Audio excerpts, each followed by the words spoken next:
Baker, the weeping, the Michael Jordan face weeping of Browns fans as they watch Baker this year is going to be something else. Yes, it is. I will say it. The Browns did win on Sunday, so maybe, I don't know, maybe they'll win a few more this year. We'll see what happens on that front. I mean, that's the thing is they've got a good team. They've got if you had decent quarterbacking for that team, you're a playoff team, right? I would You're assume right so. there. Yeah. And the defense certainly good enough, but I just have zero confidence in that guy whatsoever. We got a lot to get to on the program here today. Matt Schneidman from The Athletic will join us at 7 o'clock. We'll get into all things Green Bay Packers and Malik Willis with him coming up at 7 o'clock. Paul Kuharsky from paulkuharsky.com, who filled in for me on Monday, will be here with us in the second half of the program as well. So looking forward to that. Taking your thoughts in the meantime, 615-737-1025, our phone number. The choice is yours with Joe Rexrode coming up at 6:30 as well, by the way. So make sure you're tuned in for that. Joe, an interesting development yesterday as I was kind of perusing through social media. An announcement came out that I guess that Matthew Berry put this fantasy page together, which I had never heard of before yesterday. And, of course, I'm pulling it up right now, and my entire computer is crashing at the moment. But good. Beautiful stuff. But anyway, so it's called Fantasy Life. It's just a fantasy football kind of gambling thing that apparently Matthew Berry has kind of partnered with here. And there was an announcement on Twitter yesterday that made its way through kind of the Titans land here. It says, quote, Fantasy Life, beyond thrilled to welcome Nicholas Petit-Frere as a fantasy expert. Nicholas graduated from the Ohio State University in 3.5 years from Tampa, Florida. And plays offensive tackle for the Titans. Please join us in welcoming Nicholas Petit-Frere. And there's this nice little graphic here. Fantasy expert, Nicholas Petit-Frere, joining Fantasy Live, to which the most normal response was, all right, well, you just gave up like 13 pressures in the game on Sunday, so maybe you should focus on blocking someone. And number two was, wait a minute, didn't this guy just get suspended for gambling last year in the National Football League? What in the world's he doing? Joe, your reaction to Nicholas Petit-Frere's newest partnership with Fantasy Life that came out yesterday? Yeah, Robby, I generally avoid, outrage over this is a classic. I don't know, did this pop up on Stilla yesterday and he lose his mind for an hour? Maybe not, but that this is something that he would lose his mind. And I generally am let's try to be measured and but I gotta say, man, this just seems really dumb. First of all, like you said, the timing is of course just awful. If you're him, aren't you like, hey, can we announce that next week maybe, or even, I don't know, later this week? He got, I guess it depends on your service, but it's between 9 and 13 pressures. He had a bad day. He had a very bad day. So first of all, there's that. And it's like you said, it's the distraction element of so you're going to do this. You know how I feel about that. Yeah. It's like, okay, so the other guys, whatever, go home and watch some movies and spend more time doing that than this. But still, he could be watching film. That's right. Optically, it's bad. But yeah, the gambling part of it too. Of all the people on this team, I mean, the two people I would probably say don't do something like this would be Nicholas Petit-Frere and Calvin Ridley. Yeah. Not that it's illegal or wrong. I don't think that they're breaking NFL rules by being an analyst for fantasy, but it's still, in that world. And it just, I don't know. Again, optically, not great. It just doesn't seem like a smart decision-making on Nicholas Petit-Frere's part at all. It does not. And look, I would obviously his role, whatever this is, I would assume specifically has nothing to do with gambling, because that would be a big problem in the NFL. So there is that you have to throw into this conversation. But just the entire idea as a whole, every now and then it's okay to say, you know what? I don't know whether or not that's a good idea for me. That's probably something I should not do. And the reaction that has been making its rounds on Titans Twitter is quite something. Also, the reaction purely of, Well, I've got some fantasy advice for Nicholas Petit-Frere. Who's the defense that's lining up against him this week? Start them. That's who I would go with. I mean, there's a lot of that I saw yesterday too. So the timing not great. I'm sure that Petit-Frere worked this out at some point earlier, either in the offseason or a few weeks ago anyway. But the timing not working out very well for him right now. And a lot of jokes at his expense yesterday. Yeah, well, the jokes are coming. So, that's part of the deal. I'd love to know how. Well, first of all, I really hope that Nicholas Petit-Frere took this to the people who employ him, pay him, before it hit freaking Twitter. Okay. Like, I really hope that, first of all. If not, that's really dumb. But I would like to know, how those guys feel about it.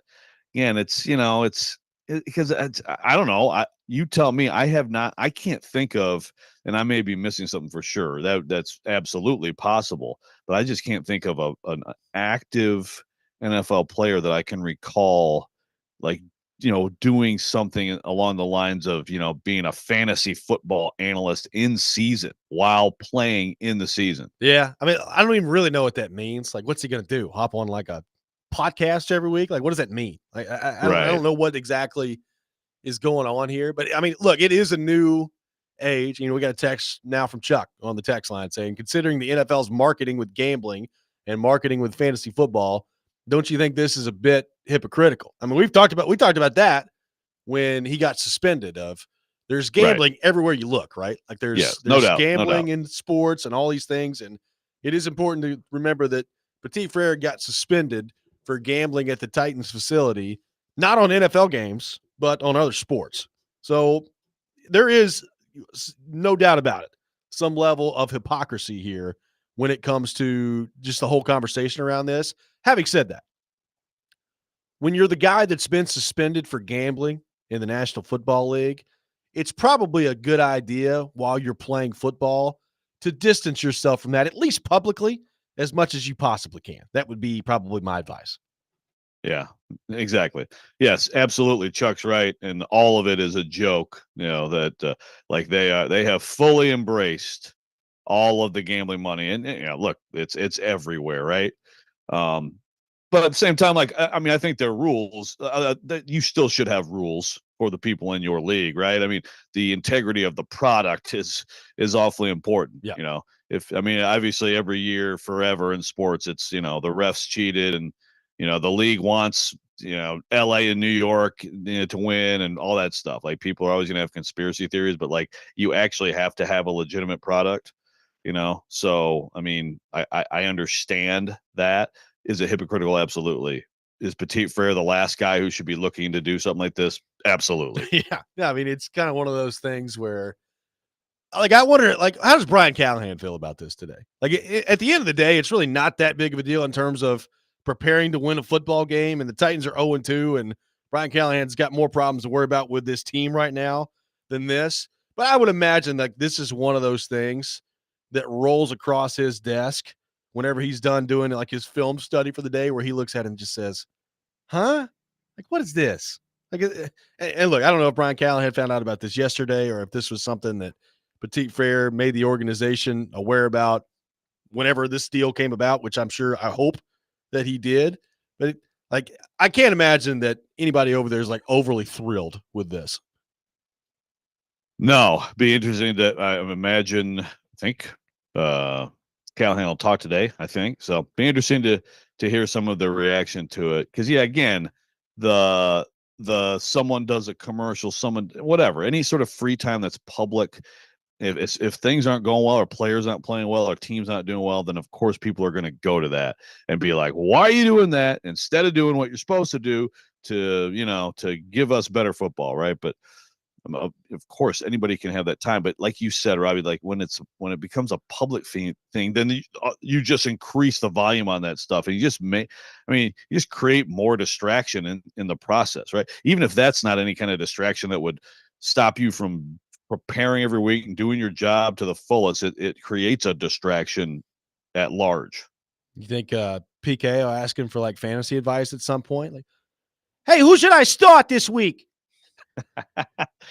Yeah, that was good. I like that PK. Thank you. Yeah. Are you going to run right or left? You run behind you? NPF. Are you going to block anybody this week? That'd be nice. There's a lot of different ways this could go. There is. We'll have to I'm looking forward to PK coming in later and telling us his plan of attack on this one. I'm sure it'll be a very level-headed reaction to Nicholas Petit-Frere doing this. Very much looking forward to it. We're off and running on Robby and Rexrode. Looking ahead to the Titans and the Packers coming up on Sunday. Taking your thoughts on our phone and text lines driven by WilsonCountyHyundai.com. We'll have the choice is yours coming up at 6:30. All that ahead. Robby and Rexrode, 102.5, 106.3 The Game.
Welcome back in. Robby and Rexrode, 102.5, 106.3 The Game, broadcasting from our Busy Bee Plumbing, Heating, and Air Conditioning Game Nashville studios.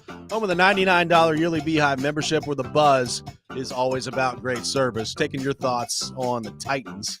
615-737-1025, our phone number.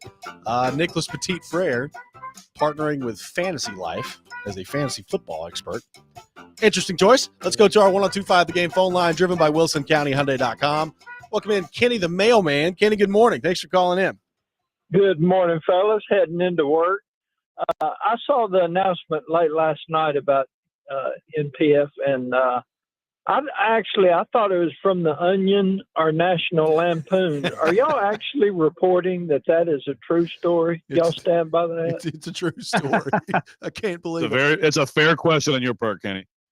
Yeah, and you know what? I'm just saying there's a gift some adults have. I wish all adults have, called self-awareness. My dad, growing up, he said, I want you to have self-awareness and self-discipline. I'm not going to be there to hold your hand the rest of your life. Realize your strengths and weaknesses and how you're perceived and go from there. Not only the fans, but what are his coaches and teammates? Because they know so much more than fans, and they know all his missed assignments and everything. What are they to think of this, that he's taking a little time out of time he could be using getting better to helping Joe and Schmo fill out their fantasy report? I still think this is from the Onion. Y'all have a great day. Thank you, Kenny. You too. I mean, it does kind of seem that way. Again, I would love to know. This is where I guess he's going to have to be asked about it this week. I would love to know, Joe, like specifically what he's doing. I can't imagine it's that great of a responsibility for him, but like, what specifically is your involvement with this thing? What does your week to week look like as a fantasy expert on Fantasy Life? Right, guys, I don't play any Titans this week. I tell you what, it's not looking good for them. So that's Nick. This is your NPF moment. I'm giving you a little tip. The Titans are trash on offense. He just hops on there. I don't know. Stay away from Will Levis. Will Levis keeps fumbling the ball and pitching it to no one and throwing horrendous interceptions. Don't start him. And I'll be blocking for him on Sunday. Yeah, guys, look, I mean, actually, there's receivers open downfield. We can't protect the guy. I'm telling you, the guy has 0.9 of a second. We're the worst pass protecting line in the NFL. Do not start Will Levis. Yeah, I don't know. I mean, Kenny's right. It is Onion like, and like this is one of those things. Of course, it doesn't really matter during that time of year, but it's like in the off season, you know, who cares? It'd be okay. You know, it's fine. Like, I mean, I think a lot of NFL guys do podcasts and stuff. Yeah. So it's kind of, there's still like analysis of football to, you know, involved there. And again, you could look at it and say all of it could be tied to gambling, right? Like all of it is gambling adjacent at least, but it's just in season, you know? Yeah. I mean, I guess maybe, you know, it's like when Kirk Herbstreit's calling a game, he doesn't make the pick on game day. Yeah. So the Petit-Frere, reserves comment on all Titans or something. I recuse myself from the Titans discussion. Right. Yes, and then people are like, "Good, we didn't want to hear about any of them anyway," you know. But it's kind of, it is pretty freaking comical. I mean, again, the Callahan reaction, which I hope, again, was not yesterday. Oh, hey, Brian, look at this on Twitter, right? Like, really hope that wasn't the case. If so, then I would say Kenny's point there about self-awareness is lacking a little bit with Petit-Frere. On the injury front heading into this game, number one, gonna be interested to see, like I said yesterday, DeAndre Hopkins is not on the injury report all week, last week for the Titans. It still doesn't look like he's quite right. So, I mean, Joe, he could be healed from the knee. And you know how this is. Sometimes it just takes guys a few weeks after getting back in there to get back up to speed. If you're a Titans fan, you're hoping that's what it is, that he's healed from the knee and it's just taking him a little bit to get back up to speed. And for whatever reason, the ball just hasn't gone his way the last couple of weeks. But they need they need full-fledged DeAndre Hopkins as soon as possible in this offense. On the other side of things, Matt LaFleur, again, yesterday, pretty tight-lipped about Jordan Love. So we'll see what that looks like. The injury report has to come out Wednesday. Love's going to be on it. I'm interested to see what that looks like if he doesn't practice again. Is there any point this week where he actually gets back on the practice field?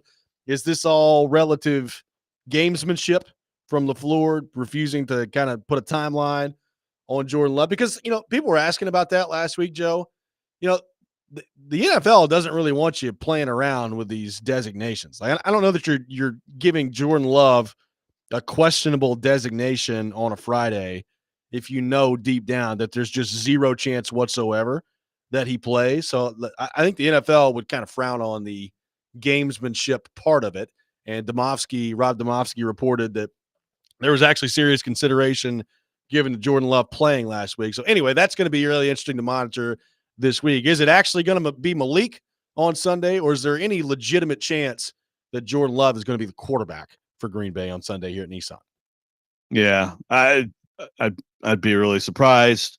It's very interesting, like you said, what Domowski reported there. I mean, it doesn't line up with any sort of the medical information on what he has, and it really doesn't this week either. And I mean, it comes, the McCaffrey thing comes to mind this year, right? It's like Jordan Mason said, yeah, I knew Friday he wasn't playing, and yeah. And now all of a sudden McCaffrey's on IR. You think about Burrow last year, there was that stuff going on too. So the NFL's trying to, prevent things like this happening, but I think teams are still sandbagging as much as they possibly can. So it'll be interesting to see, the Packers, like that report by Domofsky, that certainly opens the door for the Packers to do the same thing again, even if they actually know there's no chance for Jordan Love. I'd bet right now, since we're talking about gambling here in the program, in the 6th Ohio, I'd bet pretty good money that there's zero chance he's playing. Yeah, I mean, that would be where I would lean as well. And if you're the Titans, you've put on tape now, if you're the Packers, a one performance with Malik Willis at quarterback, and you ran the ball 53 times. We talked about it yesterday. There were 0 balls thrown over the middle of the field by Malik Willis as well. So, look, I would assume that the Packers are going to have somewhat of a different game plan against the Titans, and they're not going to try to run the ball 55 times like they did last week. But how much different can it actually be with the limitations that we know, and I'm sure that Matt LaFleur knows, that Malik Willis has at the quarterback position, and how well prepared are the Titans going to be to basically force Malik to throw the football? Like, that would be my game plan at all costs to find the Titans this week, is we have to get into situations that force Malik Willis to throw the football as much as possible. Right. And it does start with obviously stopping the run, which they're going to be creative with the run. You saw that, right? You saw a lot of different things, but still, and you were there, how much of their running success was straight up, here's Josh Jacobs, and we're going to run right at you. There's a lot to set everything else up. If they didn't have that kind of success with Josh Jacobs traditionally running the football in that game, how much less does all the other stuff that LaFleur put in work, right? By having that as a baseline, all the other things are a problem. And I've seen quite a few, replays of like passes from Malik in that game, like little play action boots and stuff like that. Pretty simple throws, like, basically half the field, here you go. But if you're running the ball, that stuff's going to work. So the Titans, to me, it's like Jacobs is probably the most important guy on Sunday. He's definitely the most important guy. And if you're the Titans, if there's a game where you need to get out to a lead, like, this is it, right? Because the more that you have to force Malik Willis to play from behind, and where the pass has to be involved there, Matt LaFleur talked about them opening up their playbook, and they've got confidence in Malik running their playbook. Well, the numbers are what they are. They did not throw the ball one time in the middle of the field, which is typically a big part of their offense. So there's clearly, I think, still some concern about, Malik reading what he's seeing there and trusting him to throw the ball over the middle of the field, where you could really get into some dangerous territory there. So, like, that's like, if you're the Titans watching the film this week, you have to be preaching nonstop that you have to shut down the run. Like, that's got, and I mean, I'm sure the Colts said that too. Like, I'd be shocked if that was just some mystery to them at the end of the game, but it did not work out well for them. Yeah, no. And look, sometimes that there is a home road thing with that. You were in that stadium, it's like you kind of had that feeling.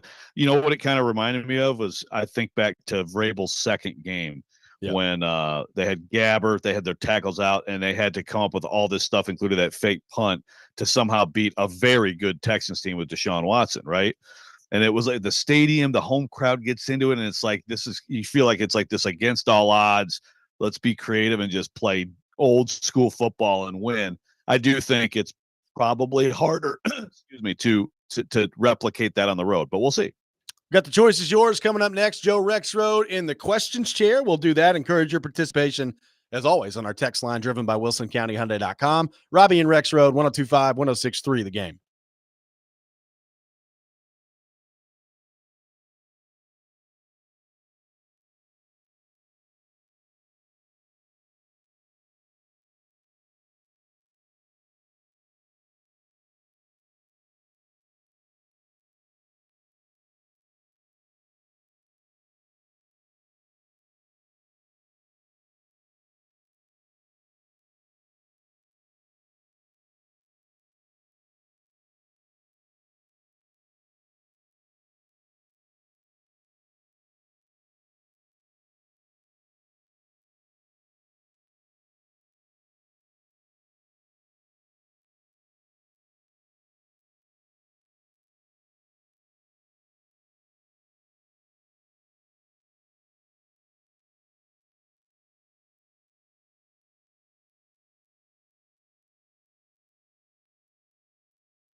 We all have choices to make.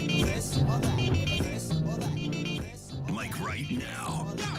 It's The Choice Is Yours, now on Robby and Rexrode. It is time for The Choice Is Yours. 2 sports questions, 2 non-sports questions. Your participation is always encouraged on our text line driven by WilsonCountyHyundai.com, 615-737-1025. Joseph, the floor is yours for this week.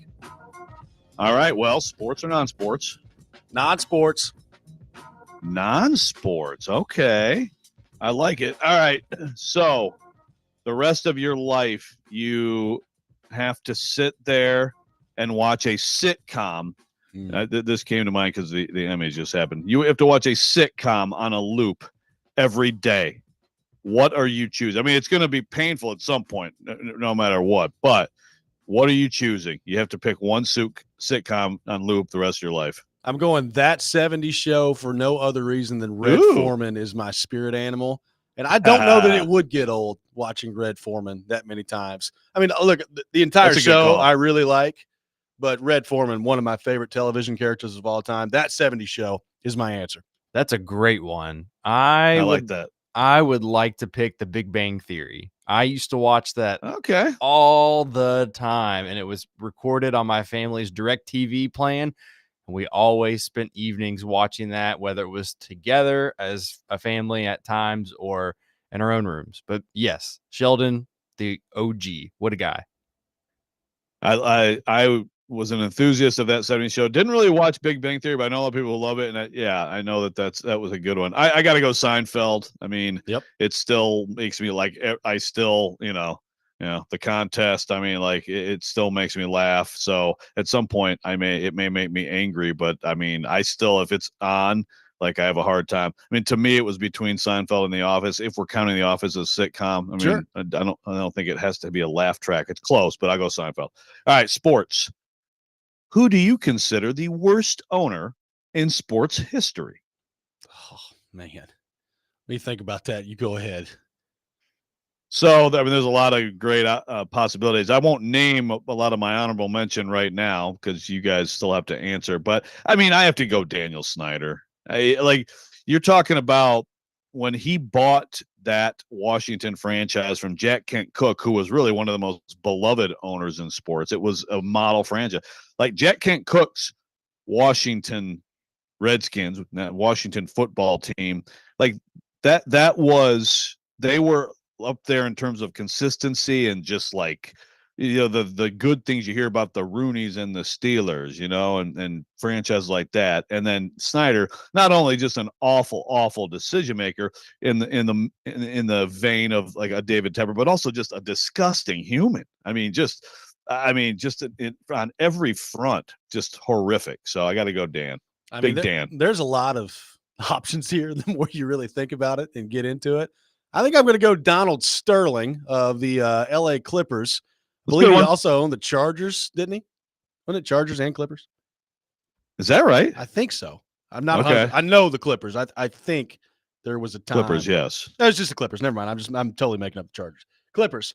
I mean, think about how bad that basketball team was, and then you have obviously all the stuff and the racism that went on with Donald Sterling too. So I'll throw Sterling at the top of my list.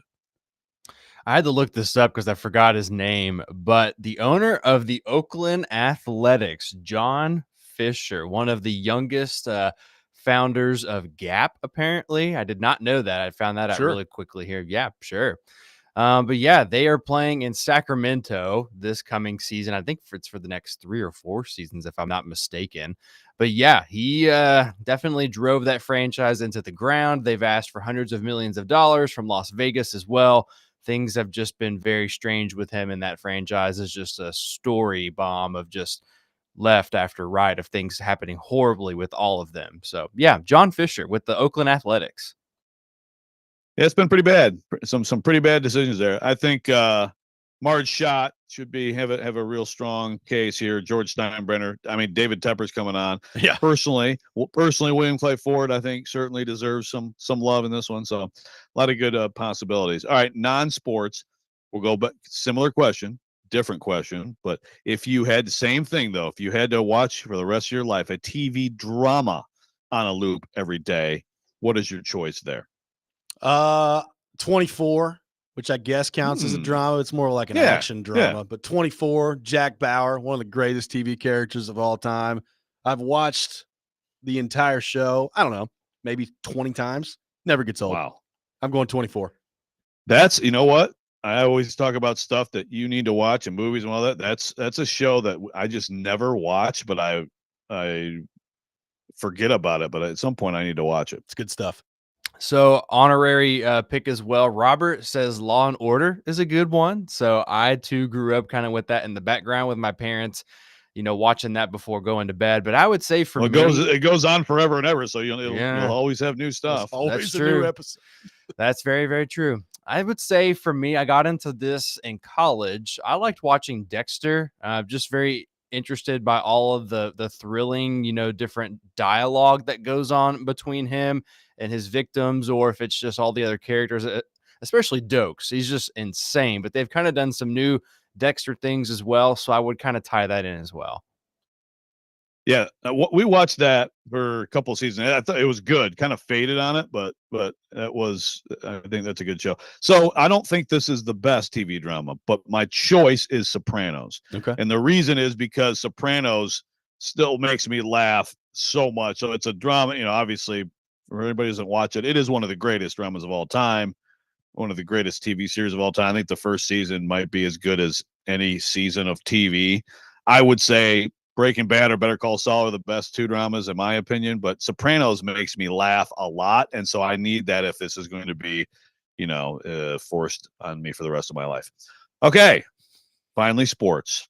What's the dumbest play you've ever seen in sports? Oh God, the dumbest play I've ever seen. All right, there's a few to choose from. You go ahead, Rexrode. I'll think about this. So to me, just because of the stakes of the situation. And it's not all on this person, by the way. I mean, it's an entire failure that should never, ever happen. But the Chris Webber timeout, you're talking about, getting a rebound. Of course, he traveled and the refs blew that. But then to come down the floor, down one, a chance to win the national championship in the last possession, or down two, maybe, I think. But I think it was down two because then North Carolina made it a 2-possession game. To call the timeout you don't have, get a technical foul, and any chance of an incredible finish, a shot that's either going or not going for the national championship. Like the fact that it could get to that point where a player doesn't know that. And I know there were people on the bench screaming timeout, like it was a complete failure. So again, I'm not just putting it on Weber, but that's just an all-time just brain fart. And potentially national championship costing. All right, there's a couple here. Number one, in person, it's probably Craig Smith, empty netter, that he tried to showboat and put on basically the ceiling of Bridgestone Arena against the Maple Leafs. I want to say that was 2012. If you were there, you'll never forget it. Like, it was one of those things where, he was 5 feet away from the empty net, and he basically sent it into the third level at Bridgestone Arena. It's pretty impressive. Like, when you go back to get the puck up that quickly, it was pretty unbelievable. We were walking in the locker room after it happened, and Mitch Korn, the goaltending coach for the Predators, was in front of me, and he just walks right over to Craig Smith and goes, "Hey, man, nice shot. Way to go. Good stuff." It was beautiful. It's just one of the greatest lines of all time. So that's definitely the dumbest one I've seen in person. I'll go generally speaking for the rest because there's a lot to choose from.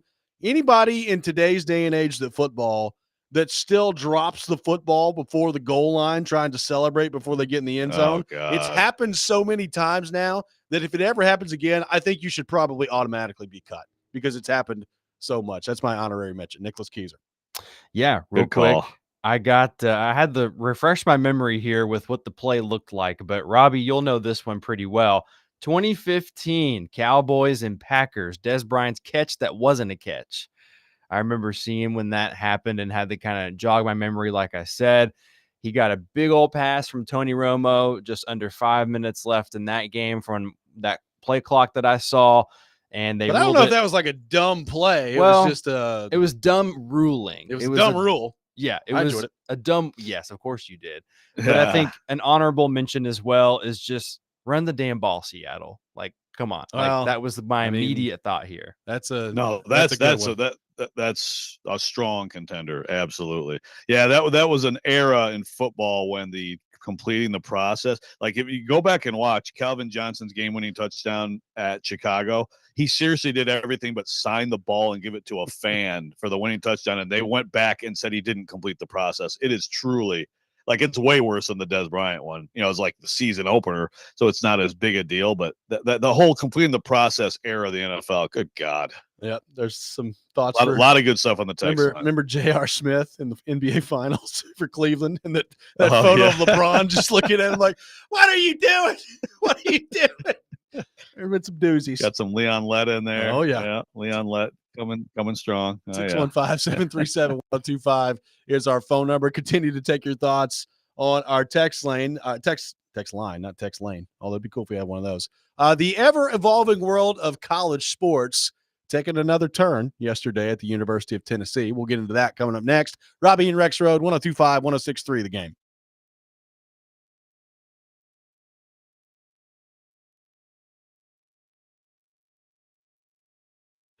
Hey, Robby Stanley here. NFL Week 3 is here, and you can start the season with a big return on FanDuel, America's #1 sportsbook. If you're new to FanDuel, you'll get started with $200 in bonus bets guaranteed when you place your first $5 bet. Got Thursday night football coming up, the Patriots and the Jets. I'll take the Jets to win this one on the money line. I will go Aaron Rodgers under on passing yards. For whatever reason, these Thursday night games, typically speaking, are just ugly. So I'll go an ugly win for the Jets, but Aaron Rodgers under on passing yards. Visit FanDuel.com/Rob to make every moment more this season. FanDuel is the official sportsbook partner of the NFL. Must be 21 or older and present in Tennessee. First online real money wager only. $5 first deposit required. Bonus issued as non-withdrawable bonus bets that expire 7 days after receipt. Restrictions apply. See terms at sportsbook.fanduel.com. Got a gambling problem? Call the Tennessee Red Line at 1-800-889-9789.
And so the fans can also add on to that. Is that there's a capability? How do you do that?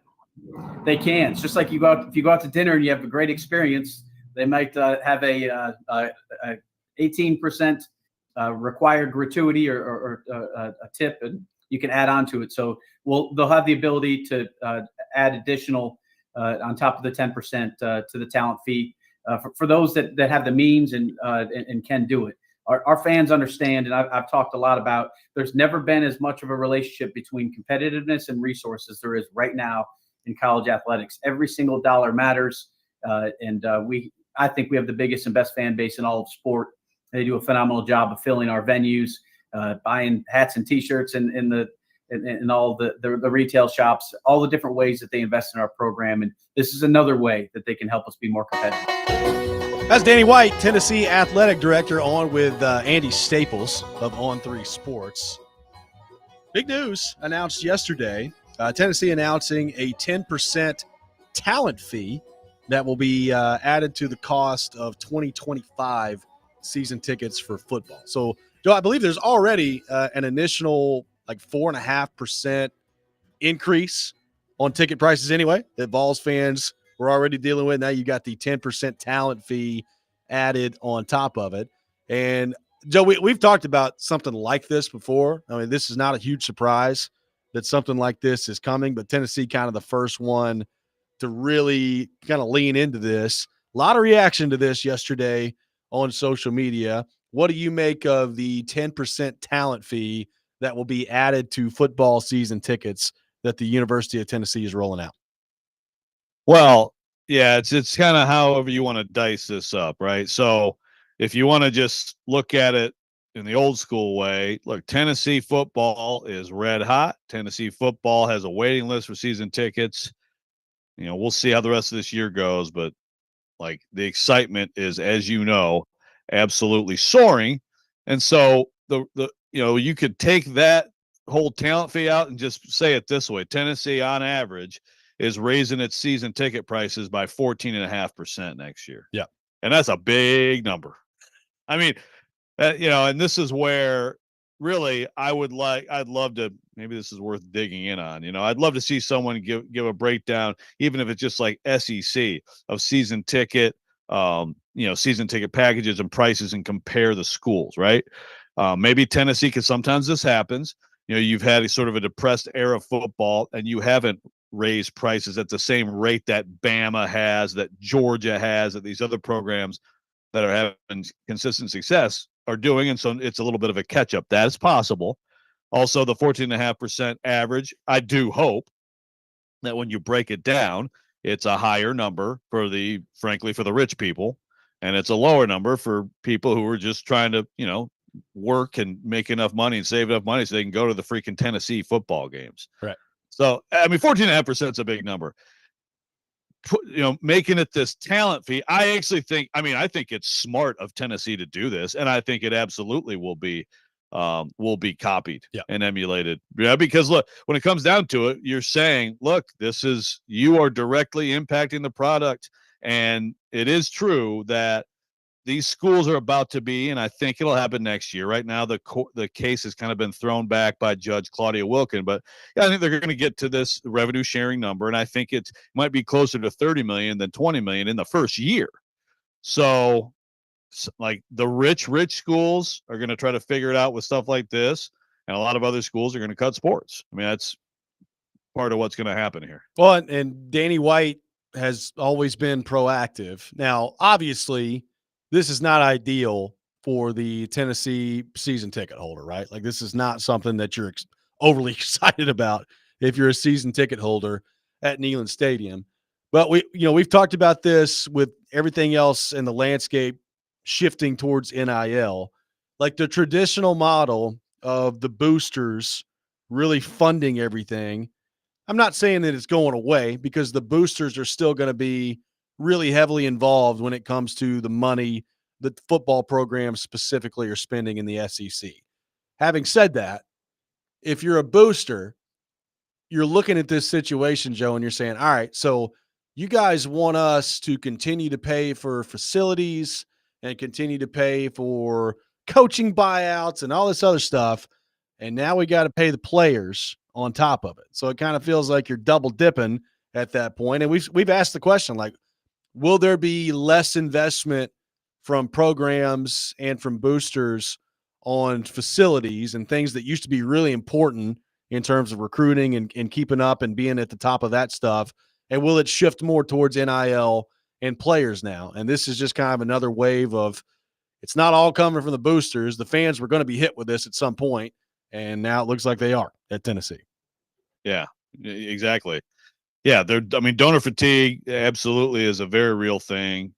And again, especially, when it's just when it's a building, my name's on that building. I'm mad that we're losing, but my name's on that building. Yeah. And you know what? It's going to help us get more recruits, and we're going to figure it out. There's a long-term feel there. When it's, oh, we really needed that quarterback and he stinks.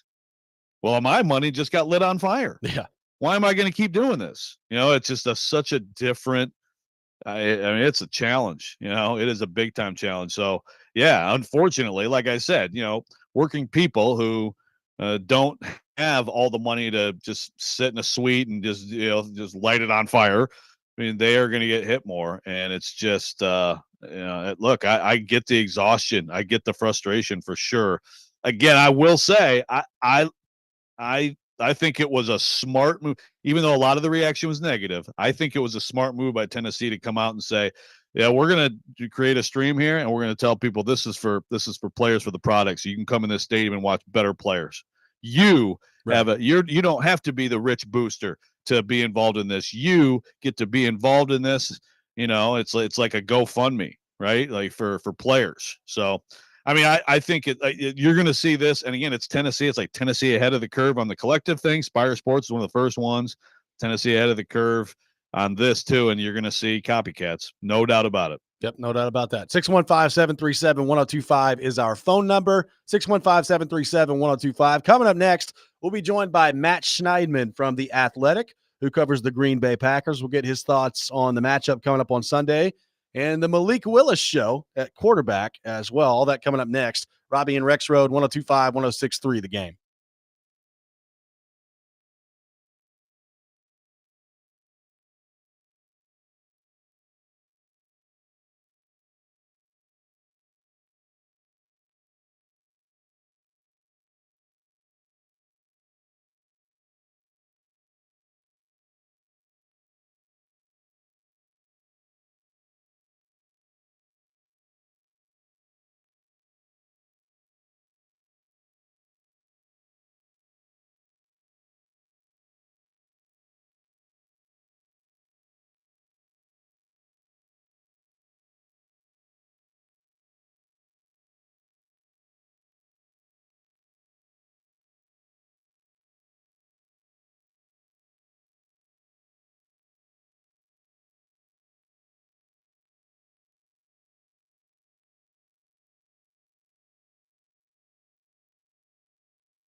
Hour number 2, Robby and Rexrode, 102.5, 106.3 The Game. Robbie Stanley, Joe Rexrode, Nick Keyser here with you on this Wednesday morning. Titans taking on the Green Bay Packers on Sunday at Nissan Stadium. And to help us talk more about that, we go to our 102.5 The Game phone line, driven by WilsonCountyHyundai.com. And welcome in Matt Schneidman, who covers the Packers for The Athletic, also hosts the Matt Schneidman Show. Matt, good morning. How we doing? I'm great. How are you guys?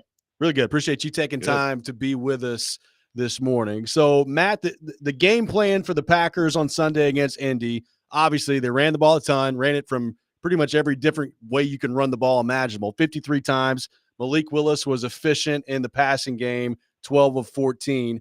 What did you make of the game plan that Matt LaFleur put together against Indy, and how replicable do you think that is if Malik Willis is going again on Sunday?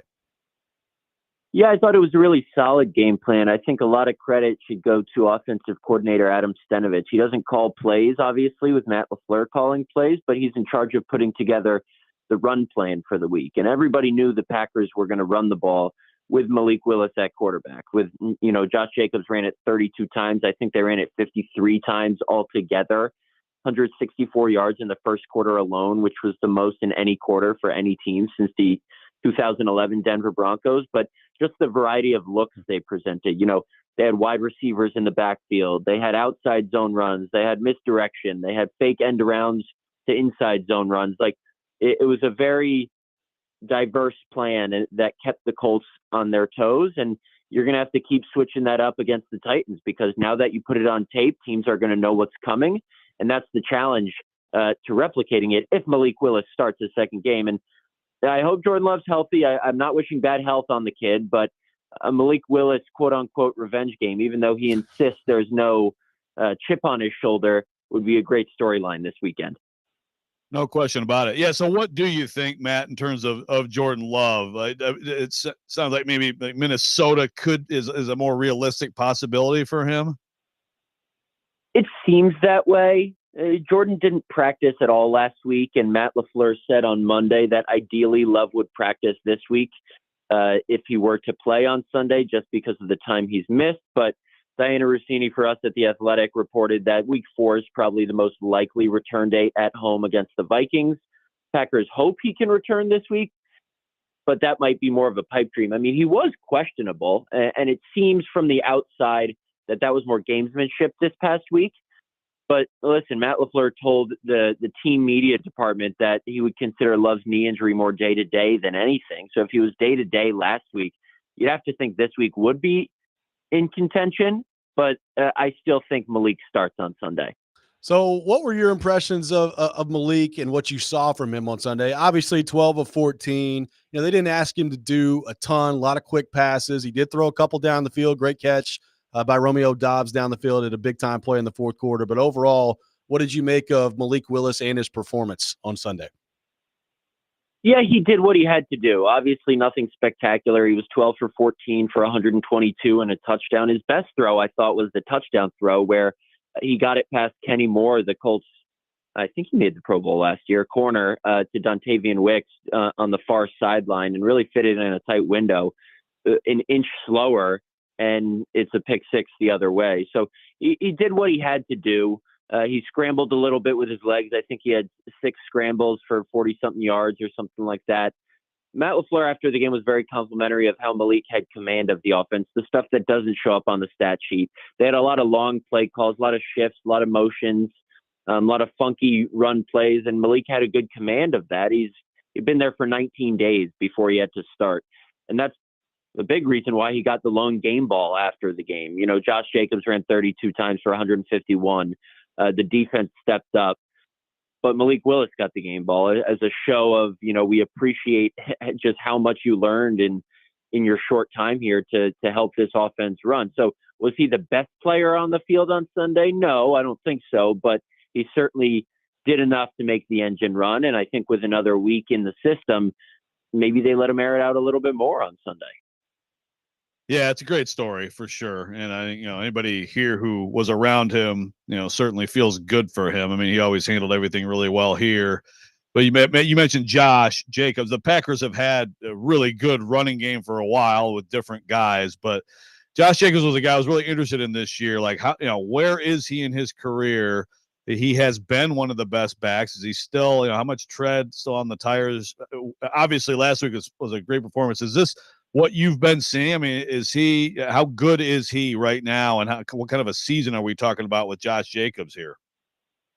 Yeah, and he left a touchdown on the table because he fumbled on the 2-yard line with a chance to put the Packers up 17-0, and the Colts recovered in the end zone. So I'm sure he's lamenting that. But Josh Jacobs' 32 carries were the most for any Packer since 2008.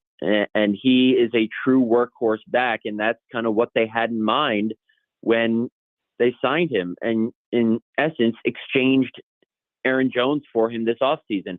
He's more than 3 years younger than Aaron Jones. Jones was phenomenal, a future Packers Hall of Famer, but he's not as durable. He never carried that many times. His career high might have been like 25. I might be underselling that, but they really like what Josh can do in the pass game and also the run game. And just in the short time that he's been here, you can just see his quickness in tight spaces, his burst. He really is a true bell cow back, I think. And last year with the Raiders, he said there were some, he didn't say offensive line issues straight up, but there were some offensive line issues. He had some injury issues himself, some uncertainty with the quarterback position, his contract situation. So that's why he kind of fell off after that 2022 first team All-Pro season. But from what I've seen, he can get right back to that level, I think. Matt Schneidman with us here on Robby and Rexrode. So, Matt, 5 takeaways from the Packers the first couple of weeks. Obviously, Jeff Hafley coming in as the new DC. McKinney with a couple of picks already on the back end there. What do you make of the different style of defense that the Packers are playing with this year? And obviously, Will Levis here in Nashville had a couple of brutal turnovers in the first 2 weeks. What do you make of the opportunity in front of the Packers defense to maybe try to confuse Levis this week? Yeah, Matt LaFleur put it simply with us the other day, and he said the reason we're getting so many takeaways is because we're playing with vision as opposed to last year. And it might seem simple, but it's working. And the Packers had 7 interceptions all of last season. They already have 5 through 2 games. Xavier McKinney has 1 in each game. Their high-priced free agent signing, the safety from the Giants. So that's why I think Will could maybe be in some trouble, considering some of the turnovers he's had in the first 2 weeks. But then again, you never know in this league. I think this defense flaunted in the preseason their ability to get after the quarterback, put their hand in the dirt up front with a different front than they ran under the former defensive coordinator, Joe Barry. But they haven't really gotten after the quarterback in the first 2 weeks with only 3 sacks. But that's in part because they've kind of just stuck to a more disciplined rush plan to keep Jalen Hurts and Anthony Richardson in the pocket. They haven't really tried to get upfield too much just to keep him in the pocket. I think that could change with Levis. I know he can scramble a little bit, but he's not quite a Jalen Hurts or an Anthony Richardson. So you might see maybe some more pressure on the quarterback, maybe some more sacks and TFLs. But the Packers know that you can't underestimate anybody. I think back to last season when they reeled off 3 straight wins, the latter 2 being against the Lions and Chiefs late in the season. And then they go to New York and lose to Tommy DeVito and the Giants. So this can't be a letdown for them. Obviously, it's very early in the season, so it's not a similar situation. They just beat the Colts, not the Lions and the Chiefs. But I think it should be maybe a closer game than people maybe here in Green Bay envision. So, Matt, I'd like to know about the approval rating right now for Packers fans for Matt LaFleur, because my co-host is a Packers fan who has been a little bit too critical, I would say, of LaFleur at times, but has now promised to celebrate him for the rest of his life after watching that game in person in Lambeau last year. I mean, what does Packer Nation feel about Matt LaFleur? Was that his masterpiece last week? Yeah, I think so. I think the approval rating is very high right now. At times, it has been lower. It's probably the lowest in the 2020 NFC Championship game when they were down 8 against Tom Brady and the Buccaneers, and they went for a field goal from the 8-yard line on 4th down instead of the touchdown. But Matt LaFleur still defends that decision till this day. I think it's pretty high right now, especially coming off what he did with Jordan Love in year 1 last season, and especially after what he and the Packers did with Malik Willis. Matt LaFleur is a really good coach. He was never going to get the credit that he deserved with Aaron Rodgers as his quarterback. I think he finished. Did he finish second to Mike Vrabel in the Coach of the Year voting that one year? I believe might so. be. Yeah, I think so. But he's a really good coach, and I think he has this team going places. A Super Bowl would obviously put him over the top.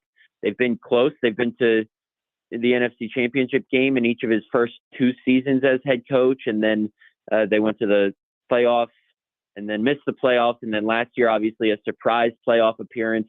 He kind of got a fresh slate with Jordan Love because, as I said, he's never going to get the credit he deserves with Rodgers as his quarterback, but I think the approval rating is pretty high around here.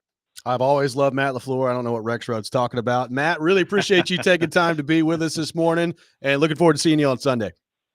Thanks, guys. See you on Sunday. Matt Schneidman from The Athletic, our guest on Robby and Rexrode. We'll react to what Matt had to say, continue to look ahead to the Titans and the Packers. Paul Kuharsky will be with us in the second half of the program as well. This is Robby and Rexrode, 102.5, 106.3, The Game.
Join Jared Stillman, Chris Sanders, and Derek Mason at John Bon Jovi's this Sunday from 9:30 to 11:30 for the pregame show. They'll break down the Titans' Week 3 matchup against the Packers, give you the latest updates before the game. Pregame show presented by Parman Tractor and Equipment, Sundeck Nashville, Sloan's Motorcycle ATV, and award-winning Blue Note Juke Joint and Blue Note Crossroads Bourbon. Welcome back in, Robby and Rexrode, 102.5, 106.3 The Game.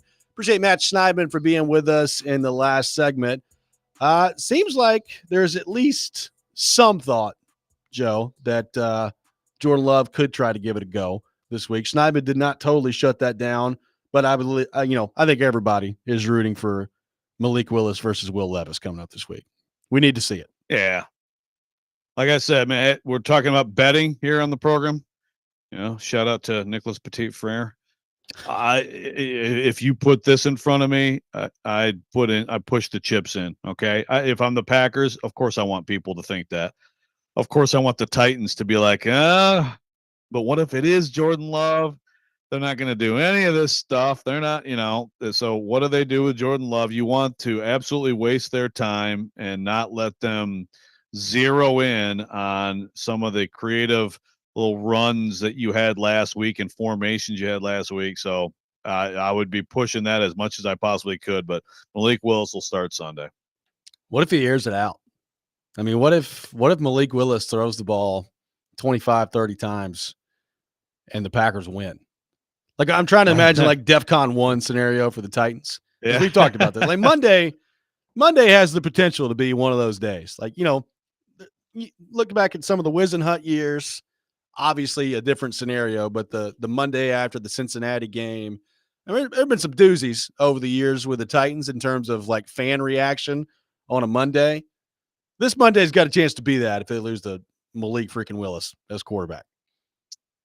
Yeah, no doubt. Well, and I don't think that scenario will come out like a heavy attempts game from him, but a play action shot. Malik Willis has tremendous arm talent. I mean, he can make a throw, a big time throw.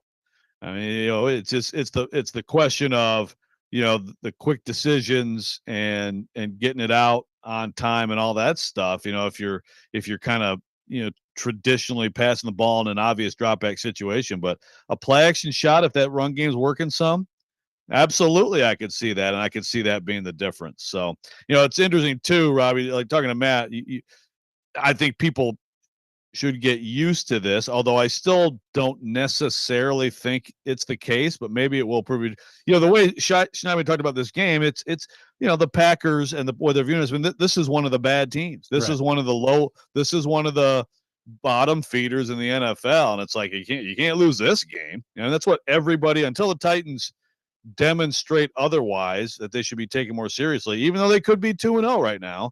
That's how people view the Tennessee Titans. Well, and the Titans are favored in this game, by the way. They're 2.5-point favorites in this game. Now, it is at home, and you do have the presumption of Malik Willis starting at quarterback, but the Titans are favored in this game. And like you said, I mean, there is a perception right now. And I don't know that it's perception. Right now, it's reality. They're 0-2, and their quarterback has made some boneheaded plays where it's hard to trust the Titans at the moment. But this is a pivotal game. Like, obviously, if you go to 0-3, the playoff stuff, I'm not going to say you could totally forget about it, but you start to get yourself so far down a hole that it's going to be really difficult to navigate your way out of and get to a playoff part of this. But really, just like if you're a Titans fan, you're looking for something positive right now. If Malik Willis is a starting quarterback for the Green Bay Packers, like, you need to come out of this at home with a win. Like, anything other than that is going to be a disastrous result for the Titans at the end of the day, beyond the obvious of going 0-3 and your season being really in a hole to start things off there. Right. You have to win this game.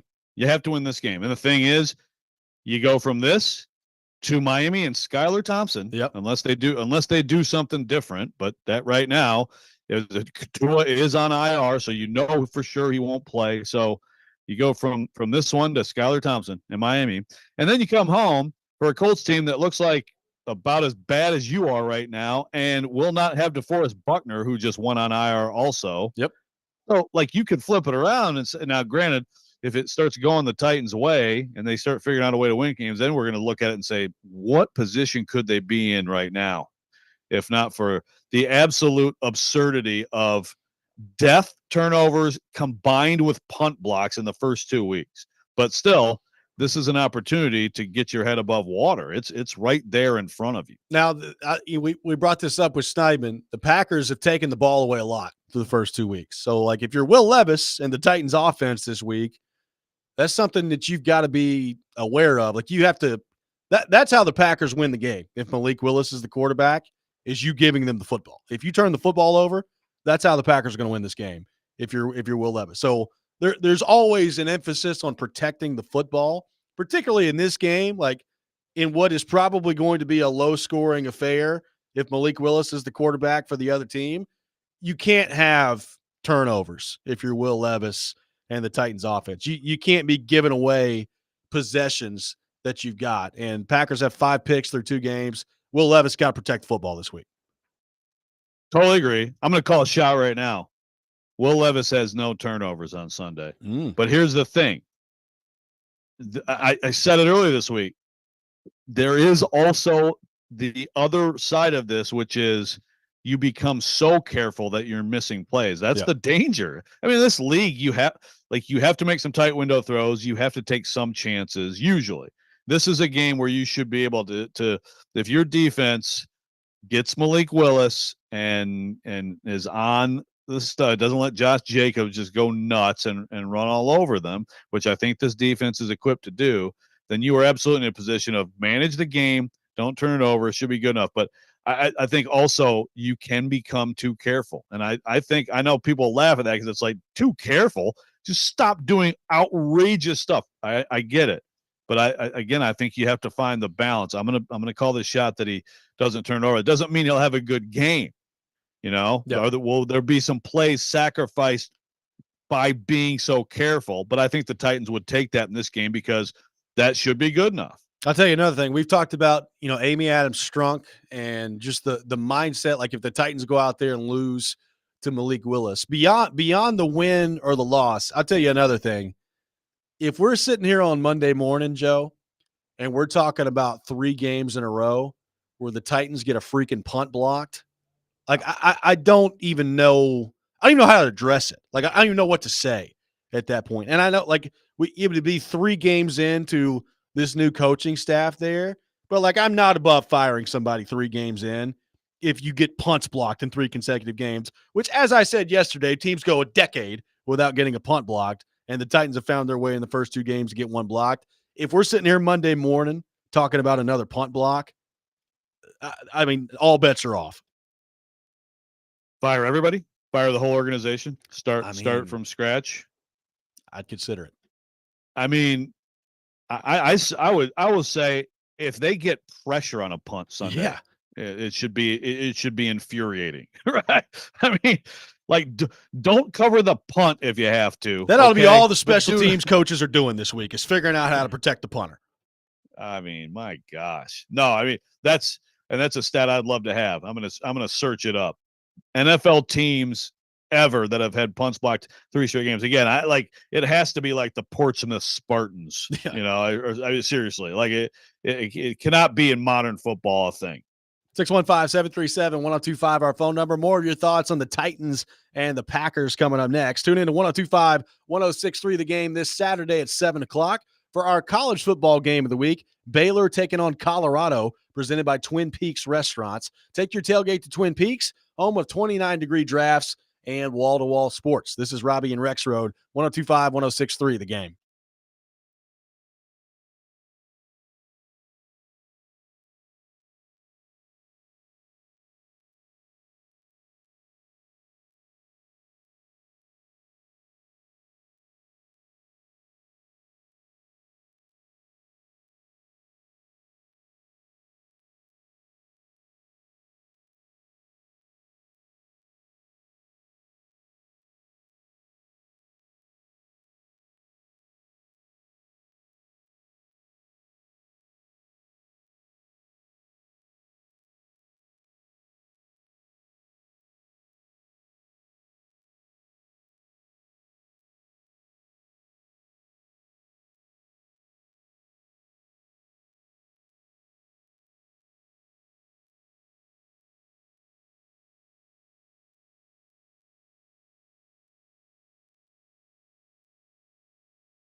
Check out this week's Nashville's Best Deal. This week it's Daddy's Dogs, Nashville's biggest and best gourmet hot dogs. Whether you're taking your office lunch to the next level or saving your life on the late-night streets of Broadway, you can't go bigger or better than Daddy's Dogs. Go to thegamenashville.com/deals.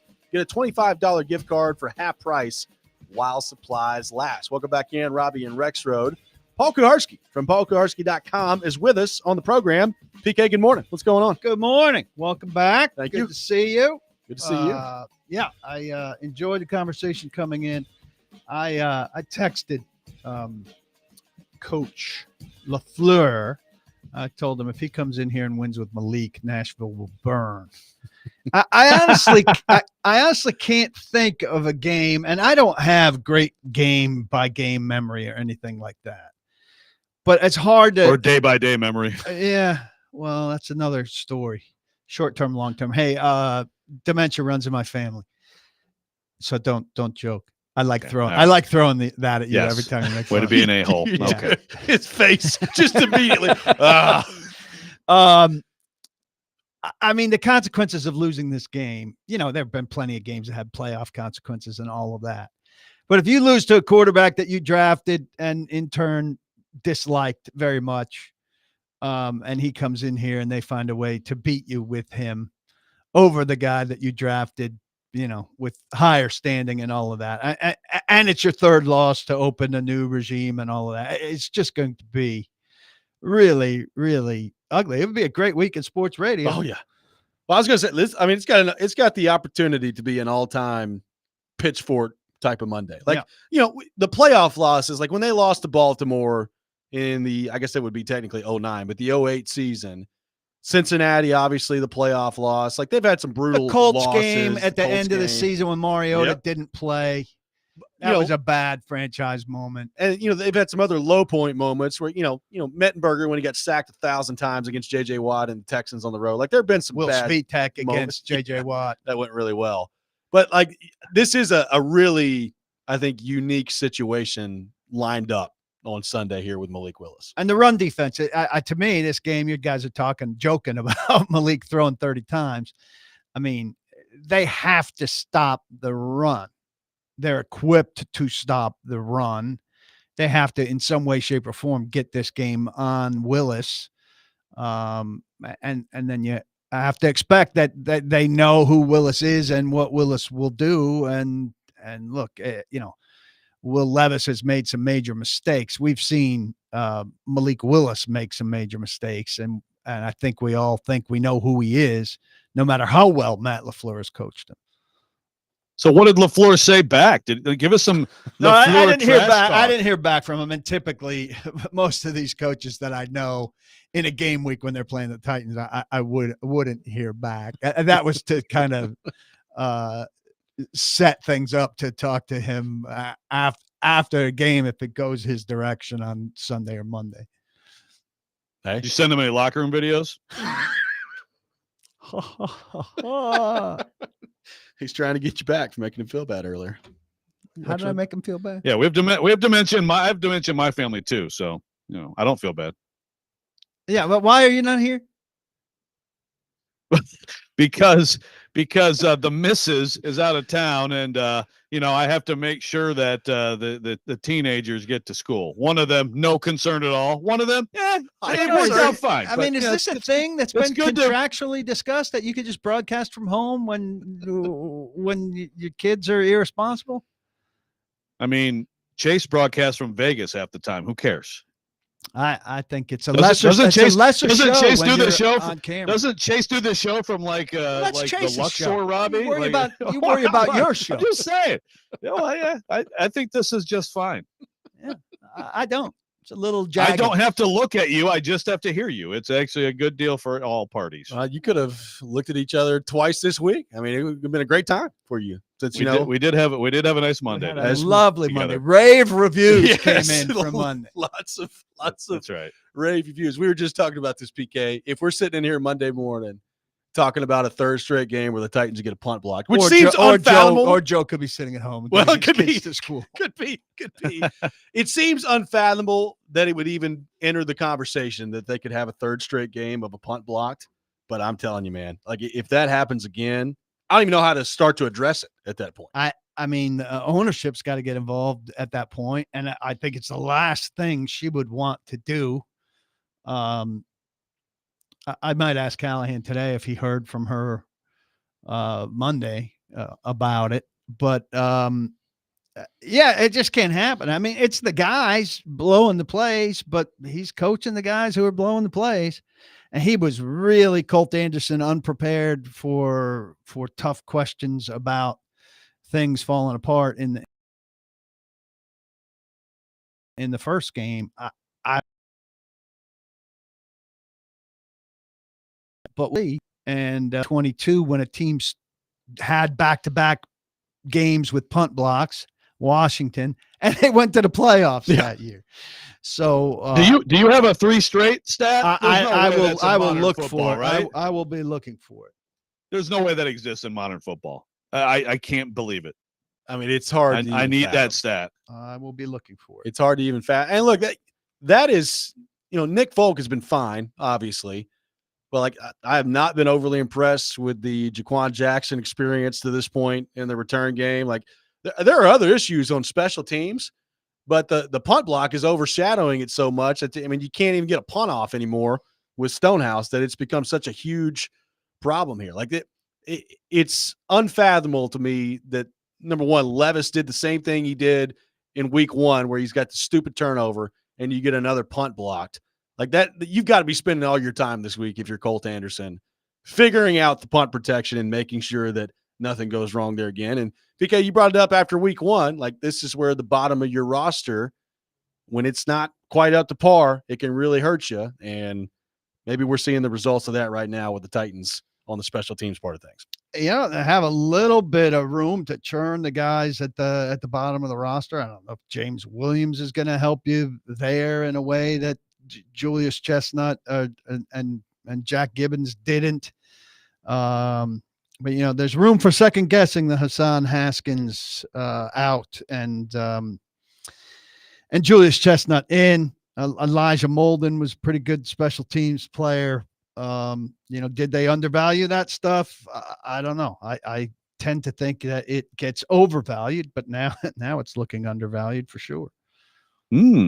Yeah, by the way, Elijah Molden had a pick for the Chargers last week, for the record. Good for him. Yeah, do they go gunner free? Maybe they go gunner free. Just forget the gunners. Everybody stay in and it's like a victory formation punt, just to make sure no one gets through. The reason these guys are releasing early, absolutely absurd. The reason these guys are releasing early, and Mike Brown, the personal protector, according to Blake Bedingfield, released early also there, and Chestnut was eager to get out. Well, why are you eager to get out? You're eager to get out to go stop a big return. Yeah.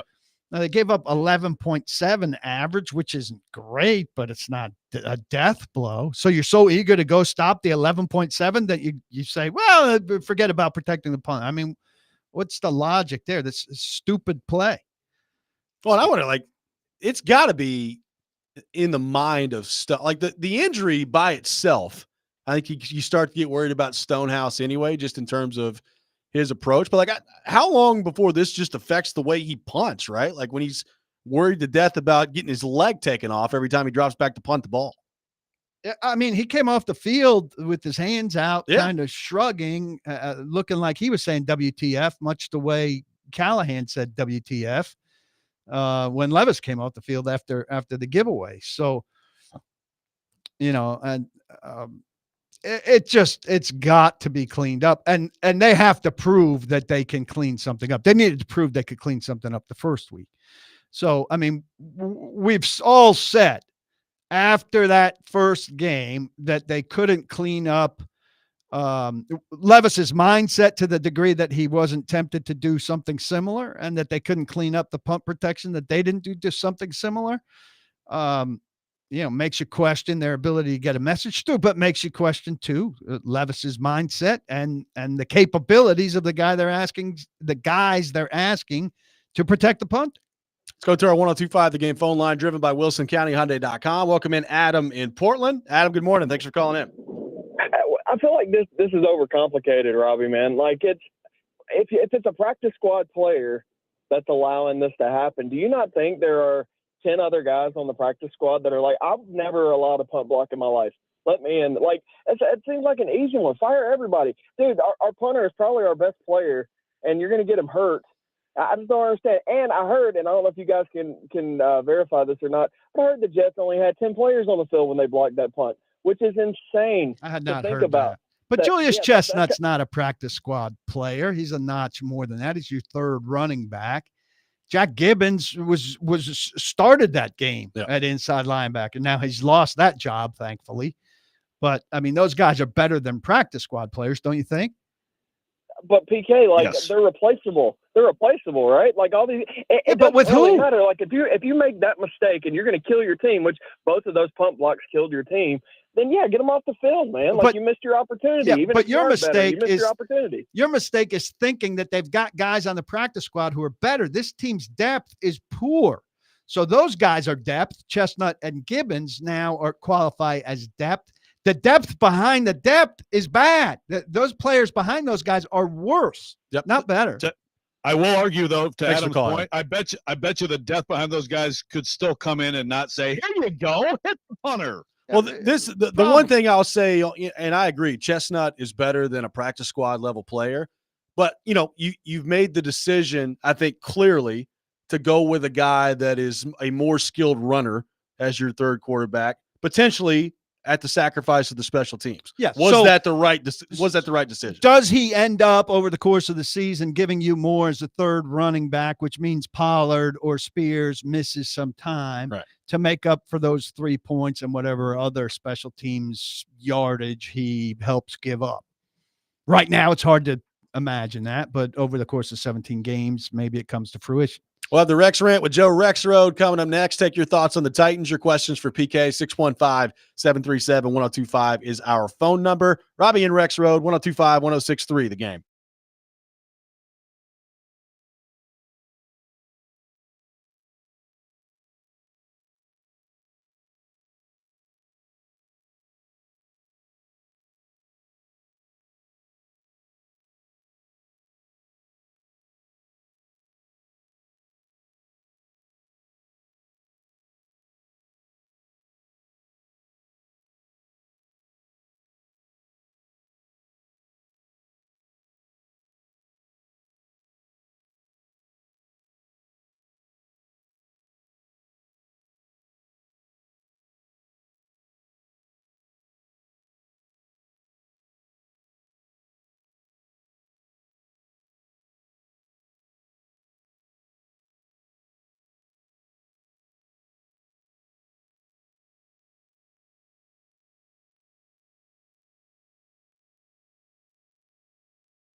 Sometimes he wakes up on the wrong side of the bed. And sometimes he's just, well, Joe. Awkward moment. Let's do it. This is the Rex Rant, now on Robby and Rexrode. It's like great offense for my hair. No. It's great defense against flakes. But it's true. Offense. Defense. Offense. Defense. Offense. Defense. Boxers. Grease. Yin. Yang. Jiff. Gift. Shaking. Stirred. Slamil. Slamaza. Touchdown. Turnover. MVP. You got about 2,000 yards in his arm here, boy. It is that time of the day, time for the Rex Rant with Joe Rexrode. Joe Rexrode's rant of the day. Joe, before we get to your rant, we have an updated stat from PK that you will be very interested to hear. I'm getting better at this, Joe. If the Titans get a punt blocked on Sunday, they will not be the first team to do it 3 games in a row. Cleveland got 4 punts blocked in 3 games in 1990. Robbie's Packers got 3 punts blocked in 3 games in 1986. And San Diego did it in 1981. The Titans would be the 4th team to do it. And that is and the first since I was born. Courtesy of StatHead. And somebody in my Twitter feed points out, when we're talking about who the other options are, well, they kept 5 tight ends. And we haven't seen Odakoya or David Martin Robinson out there given an opportunity to help the cause. Good point.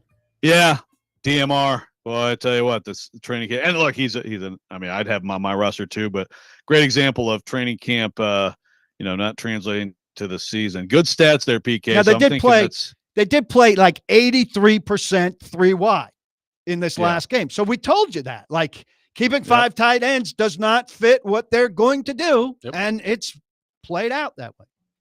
Yeah, they're among the highest in the league in 11 personnel. Same thing, 1 tight end, 1 back, three wide receivers. So I'm going to do stats for this too. By the way, that was a little snippet of me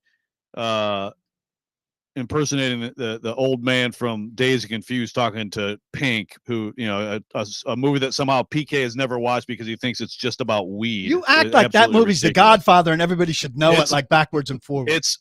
It's one of the greatest movies ever made. Oh, you got about looking tough. 18 starters, 22 Letterman coming back, looking tough. Anybody who's seen it will back me up on it. Dials are but today I want to crazy right now. Oh, it's a great movie. But I'm gonna stick with stats.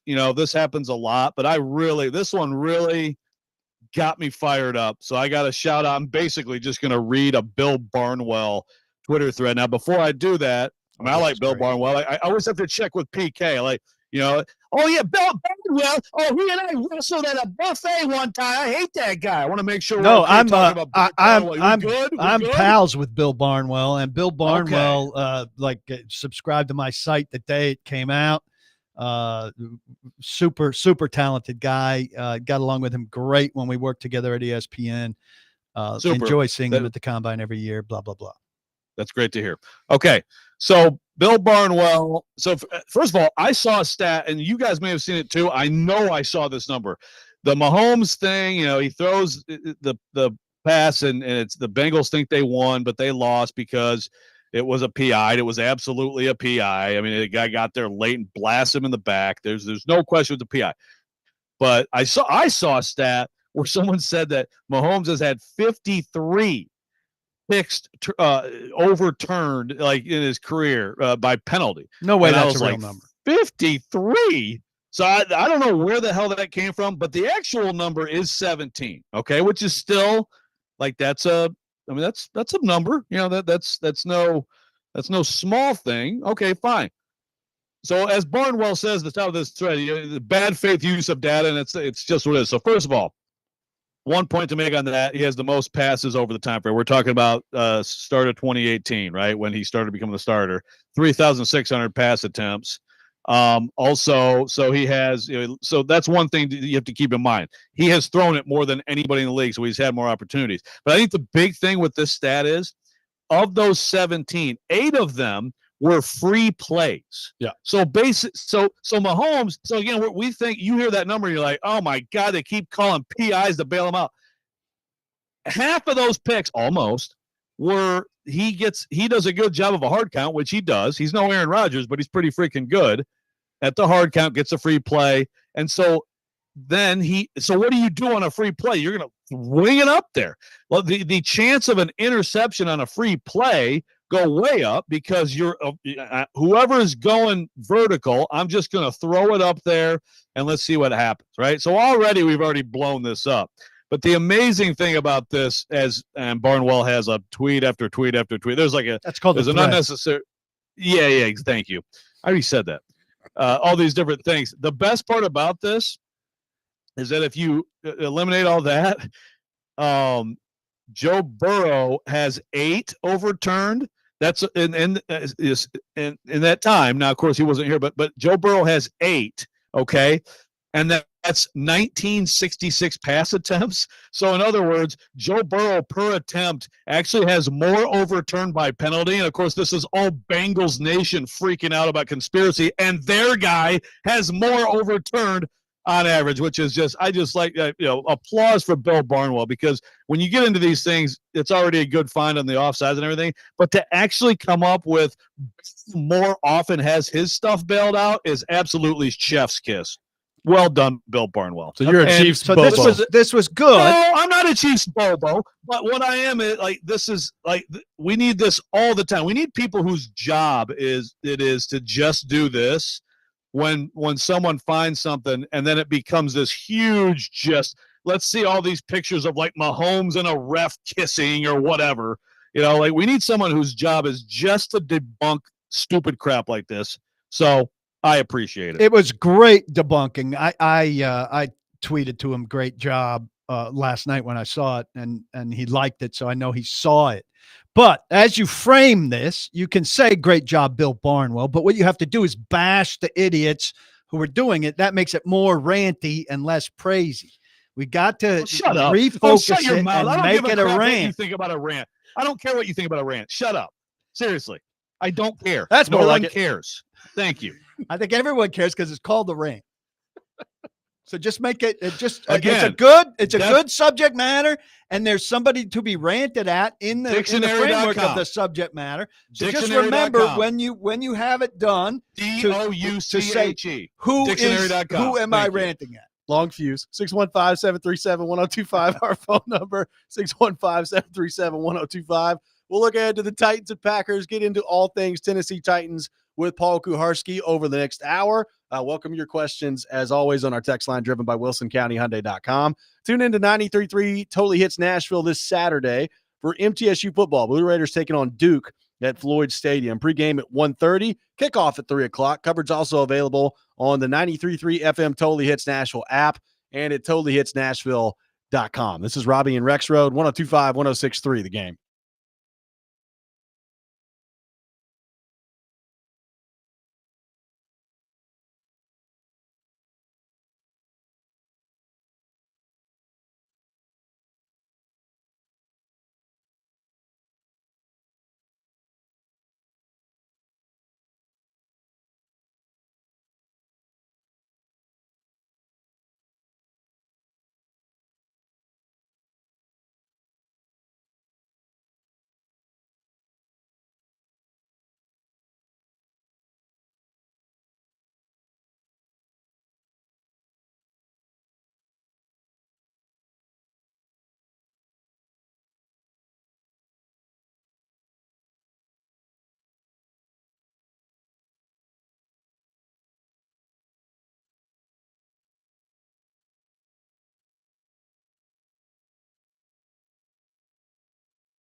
Stand back.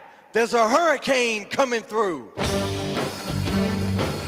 Paul Kuharski from paulkuharski.com with us for the next hour, talking all things Tennessee Titans, brought to you by A Moment's Peace Salon and Day Spa and Parman Energy. Visit parmanenergy.com, your one-stop petroleum solution. We will have, as we do every week, a Moment's Peace Salon and Day Spa $50 gift card to give away to the best question for PK on our text line, driven by WilsonCountyHyundai.com. 615-737-1025 is our phone number. PK, obviously, disastrous turnovers from Will Levis back-to-back weeks. Joe's brought this up a few times. I'm interested to get your thoughts on it. How worried would you be about things going too far the other way now, where he is just so careful that there are no risks taken and you're not really moving the ball effectively, if that's the case with Levis? I thought it was interesting when that came up as I was driving in. I mean, I do see some concern for it, but can't you just say, all right, I'm not going to underhand flip or do anything that's Yes. not a overhand football throw? You would think. Which I tweeted somewhat in jest, but like seriously, I wouldn't ask him to do any shovel passing or any of that. Take that stuff out and have a game where, like, hey, if you throw conventionally. That would be a good start, right, Joe? Throw only conventionally in this game. So that takes out but hold the on. thinking. So wait, are you buying into this idea? I mean, I the long fuse again suddenly got short on me Monday when someone was like, well, the fact that they had a shovel pass in, or maybe it wasn't Monday. I don't know if you were, but someone said that, like, the fact you had a shovel pass in might have messed him up. I'm like, no, I mean, a shovel pass is fine. It's a play. And also that's a pass. It's a forward pass. So if it gets batted down, it's not a fumble. I mean, that to me, there's no correlation between having that in your playbook and him trying to bowl for turnovers as he's getting sacked. No, I don't think so either, but I might go to the extreme where I say, all we're going to do this week is have you throw normal pass. Overhand pass. I don't want anything that helps you think of the idea of throwing from below your elbow. Right? Okay. We're not going to do any of that. You could do the Malik offense and say, we're just going to have you hand off. Okay. How about that? Just hand off. Oh, this week, that may not be a bad idea. Well, yeah, if you can run it, this would be a great week to run it. We might have a 2 hour and 20-minute game. Might be over with 2:05 on Sunday. Are you attending this game?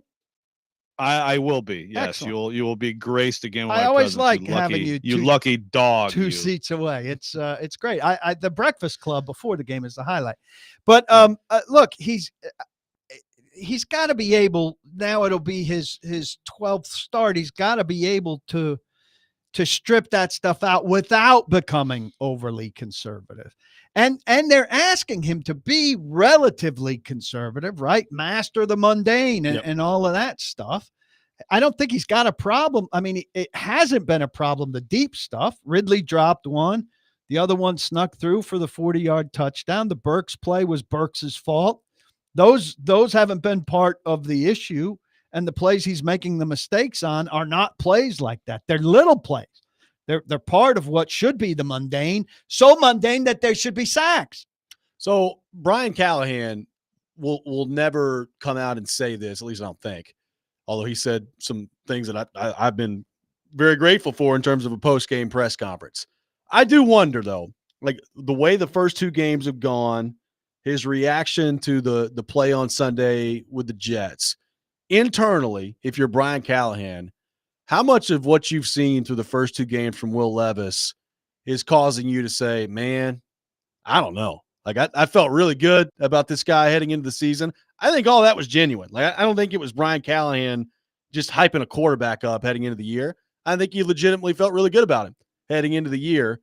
How much pause do you think is there for Callahan right now, even though it's only been 2 games into his tenure? Well, I think he shared a lot. And I think if you read into what he's shared, I think his feeling starts with, oh, this is a bigger project than I thought. Week 1 is the technique regression, right? And he was surprised by that. They did all of this stuff and he thought he was at, point D. and they're at point A. And that surprised him and disappointed him. And he thought, wow, we've got a lot to do. And then, he gets this one thing in week 1, and he spends, I'm sure, a lot of time or a lot of energy, certainly, in that week saying, we can't do that. We can't do that. We can't do that. And then he does it. Yeah. And expresses a great deal of frustration that it's the same thing. And we talked a lot about it, and you do the same thing. So after 2 weeks, he's thinking, we've got this technique regression on some stuff, and then we've got him repeating the exact same mistake. I could see him Sunday night going back to his office thinking, there's a lot of work here. There's a lot to work with, but there's a lot of work here. Now, behind the scenes, has he seen enough in 2 games to think, I don't know if this is going to work?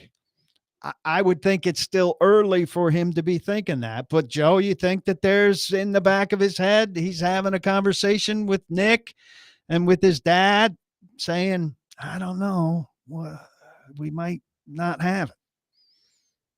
Well, it's just there is in the NFL. So here's what happens is this week, I've already called the shot. Levis won't do some, oh my God, play. Okay. I also call a crazy shot. The Titans don't have a punt blocked. If I had to bet, and we could, by the way, we need to get you on Nicholas Petit-Frere at some point. But if I had to bet, I'd feel good about those 2 bets.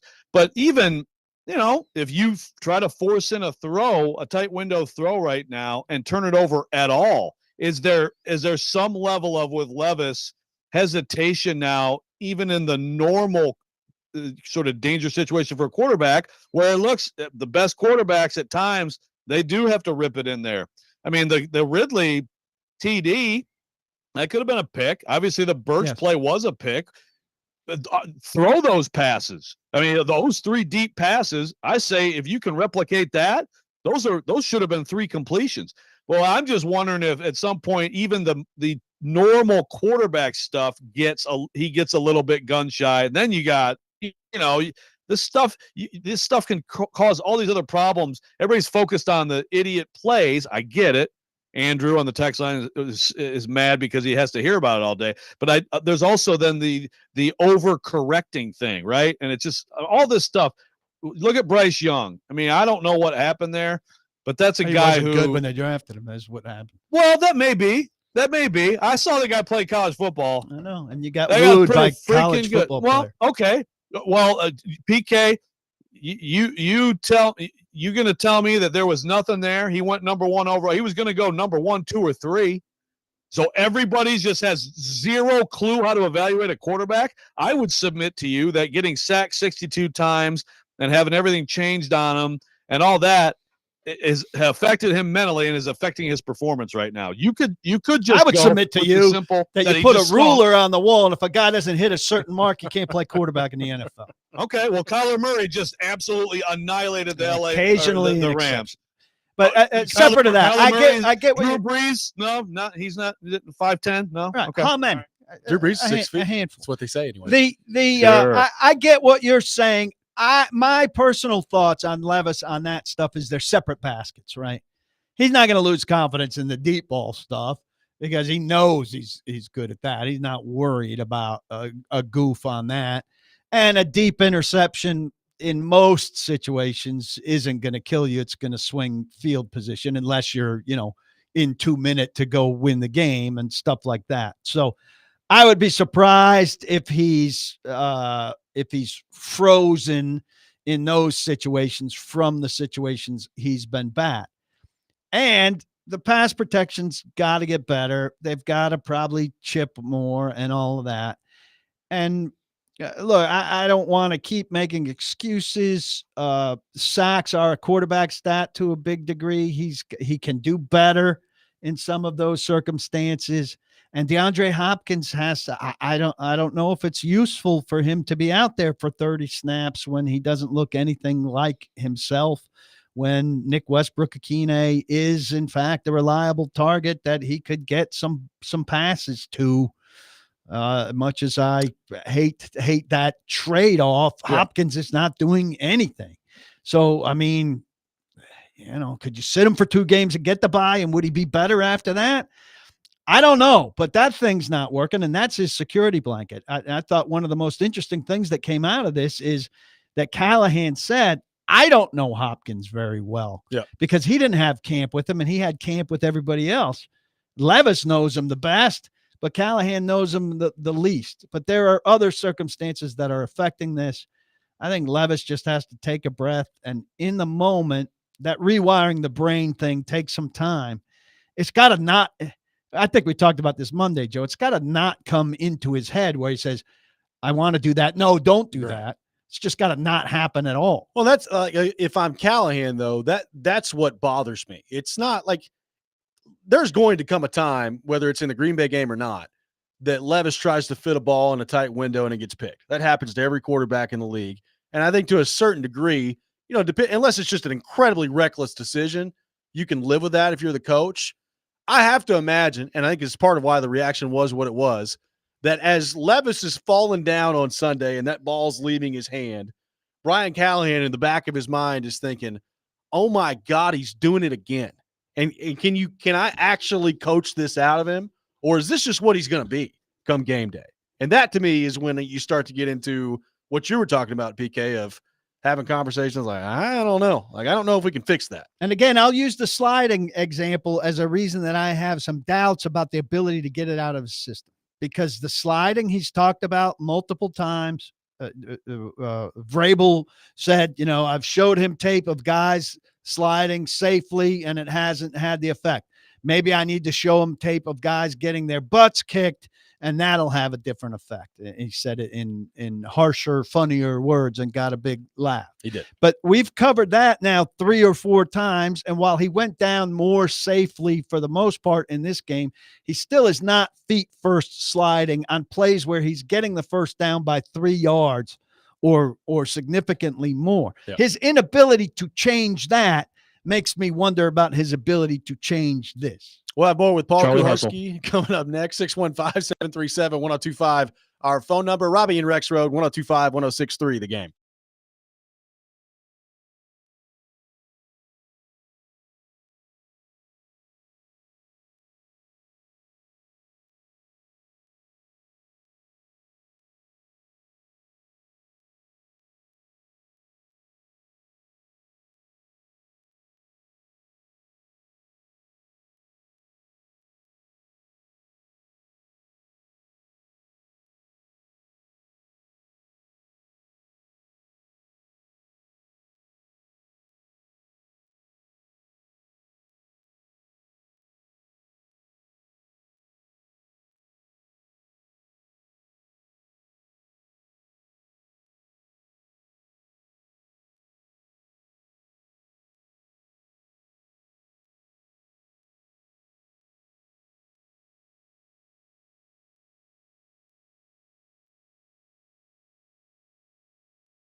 Welcome back in. Robby and Rexrode broadcasting from our Busy Bee Plumbing, Heating, and Air Conditioning Game Nashville studios, home of the $99 yearly Beehive membership, where the buzz is always about great service. Taking your thoughts on the Titans. Paul Kuharsky with us from paulkuharsky.com.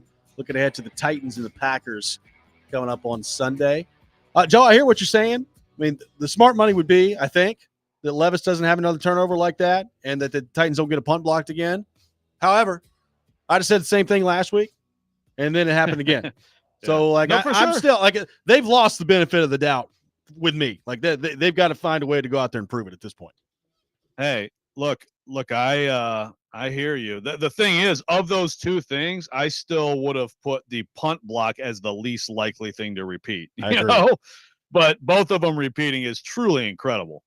It really is. By the way, you know, we're talking about like Levis and reacting to things or whatever. You know, before that death turnover, it was going pretty well. He completed his first 8 passes. They're moving the ball. It looks like they might be, you know, like they might be about to go 14-0. Certainly they've got 10-0 locked down. The way the defense is playing, man, you kind of like how that's trending for you. I mean, that death pick, that's the thing. Obviously, the first one flat out loses the game, but in both cases, those 4 plays aren't just rare plays and bad plays and plays you don't normally see, but they're so critical in the outcome of both games. They're game-losing plays. You know, now it turns out in the Jets game they weren't technically game-losing plays, but you stack them up and they change, you know, the vibe and all of that. And, you know, we talked about it on Monday. The game doesn't necessarily unfold the exact same way, but you took 3 points off the board for yourself with his fumble. You gave them a 3-point drive with the punt block. And then, you know, if things all play out the same way again, which is unlikely, you only need to drive to a field goal on that last drive. And they clearly would have done that. So there's conceivably 9 points there, and 9 points handles that game. So, you know, you have no idea what happens from that point forward if he doesn't fumble. Like you said, Joe, he was looking really good up until that point. And who knows where he goes from there if he takes that sack and they get that field goal and they're up 10 points. How much it affect him? How much it affect the team from there? I mean, there's got to be a certain level of shell shock when you see something like that. Again, and then there's the offensive line part of this. I know you guys talked about this a lot on Monday, but, you know, Petit-Frere, before we get to the other stuff going on with him right now, not a great day from him. So you have game 1 where the left side in Latham and Skoronski struggled significantly. The game 2 where the right side, specifically Petit-Frere, was awful. It is a new offensive line. You do have Bill Callahan, and we are only talking about 2 games. PK, how long do you give the line before you're extremely concerned about it? Or are we already there, only 2 games into the season? How much of a leash, I guess, does Bill Callahan and this offensive line get as they're trying to, you know, come together and form things out to start the season? Well, I mean, I don't think they have a great alternative behind any of these guys. Some people are calling for Brunskill over Radens. I mean, I don't know that that's an improvement. And, you know, I'm going to defer to Bill Callahan on this. Who am I to call for Bill Callahan to replace his right guard, given the options that he has? He knows what he's doing, but he's got no right tackle option that's better than Petit-Frere at this stage. Some of these things are going to take time. They need to help him more, clearly. They did help him more in the second game.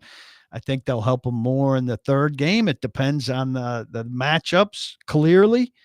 You know, the screen game hasn't really worked so far.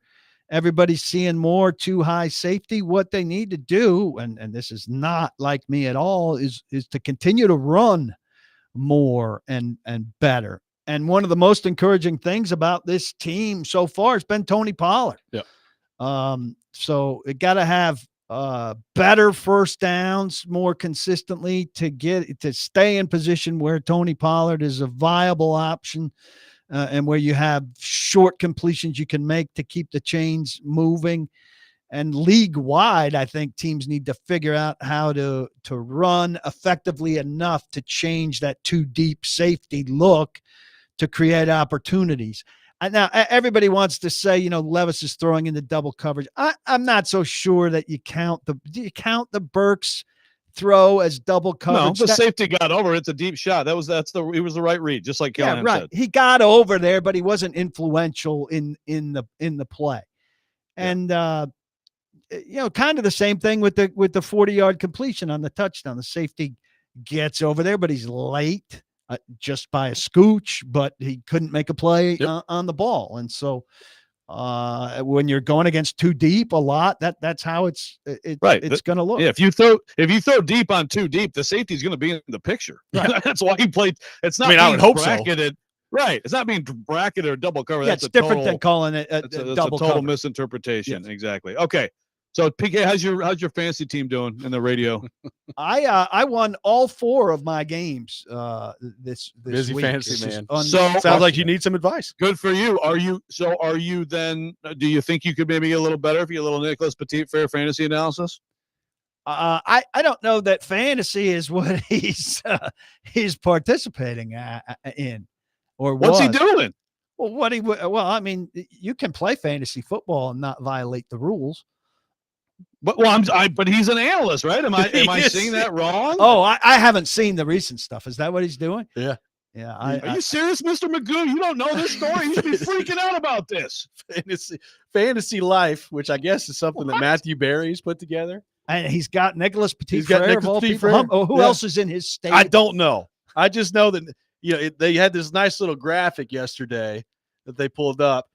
But Nicholas Fantasy Life proud to welcome Nicholas Petit-Frere, of which the reaction was just, as you can expect, I mean, this is such a stupid decision by him. He should be running away from anything like this.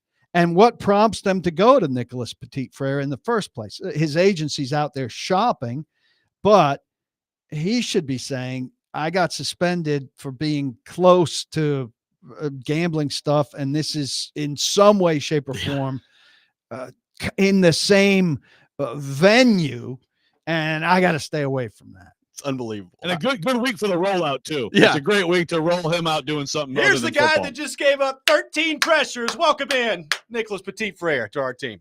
Yeah, that 13 was high. It was actually 9, but still, either way. Yeah, that is some bad. You're going to come to the locker room and ask him about that, Joe? I thought you had like an entire plan of attack today on the Nicholas Petit-Frere, but now luckily you come in, and so now you can adjust your planning. Yeah, I will adjust my planning. I certainly will pay a visit to his locker today, and I'm putting this in my Twitter, MB Fantasy Life. I want it, but Robby, that's so bad. It's just.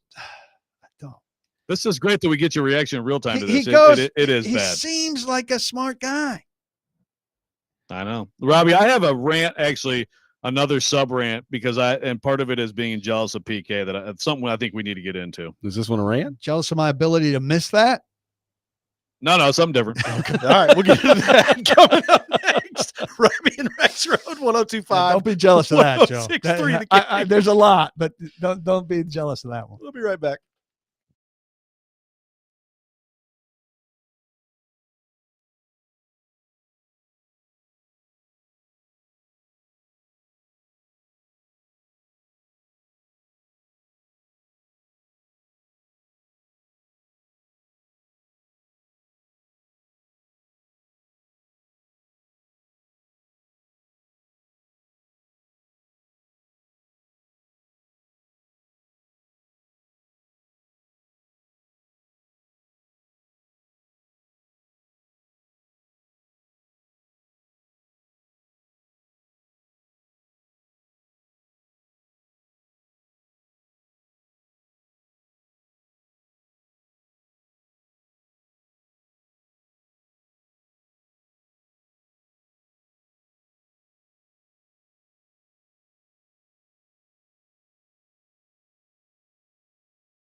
Tune into the Chase and Big Joe show from 9 to 11 for your chance to win all-inclusive tickets in the Eurostone Club to see Kings of Leon live at Bridgestone Arena on Thursday, September 26th. Contest presented by Green River Whiskey, Green River Distilling Company, Owensboro, Kentucky. Alcohol volume varies by product.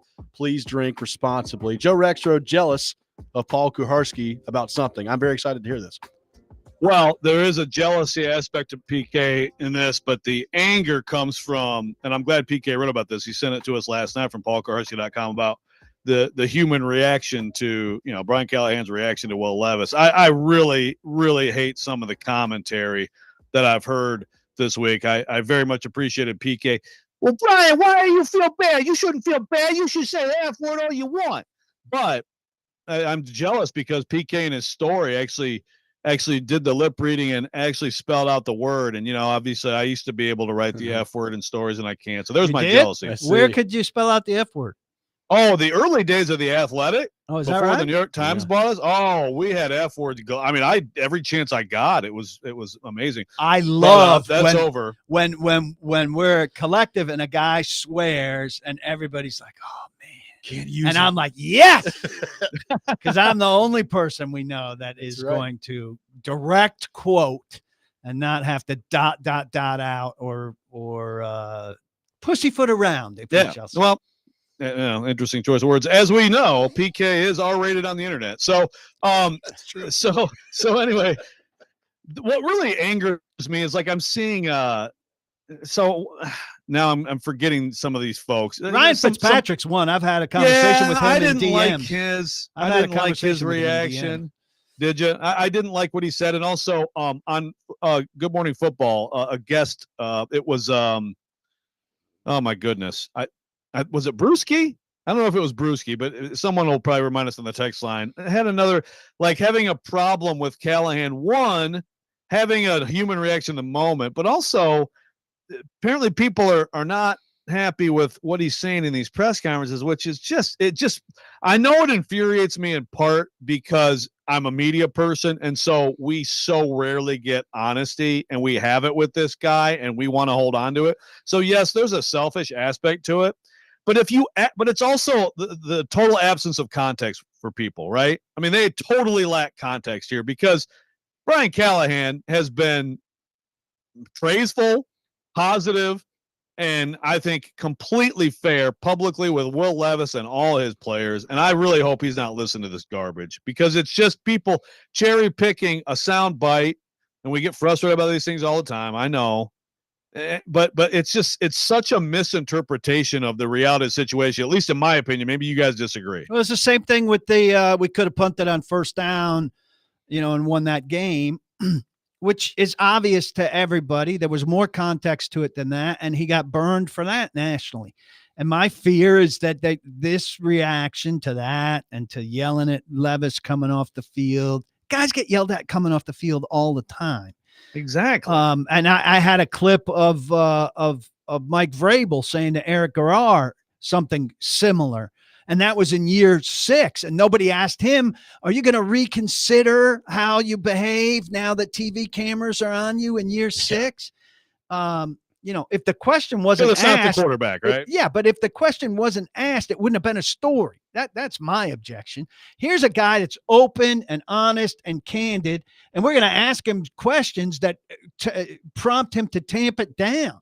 That's a huge mistake. We need to embrace it and encourage it and discourage these national people from doing what they're doing with it. He has done absolutely nothing wrong. And you say it's a media thing. The fans love what they're getting from the media now. It's an absolute breath of fresh air. Right. He needs to have some success that goes with it so that he's not getting trampled by ugly questions about ugly events. But, those guys tend to read what's being written or it's distilled for them by PR. But what I wrote today was largely a message to him, like, hey, this is great. Don't let these people turn you into a bland, rote, cliched coach. There's no reason you have to be that. I mean, is this professional sports? I thought it was professional sports, right? Like, I mean, people get yelled at in professional sports all the time. And just adding to that, let's say he did go the other way. And I guess that some of the people criticizing this, particularly the post-game comments, want him to, like, quote unquote, have the quarterbacks back. Can you imagine if, like, Brian Callahan got up there and was like, yeah, Will Levis, Will's playing great. We love the way Will's playing. Can you imagine what our reaction would be to that if he said that after some of these turnovers? That's not worth it. Honesty to should be fake it. rewarded. Yes. So let's reward it. Nashville reward it.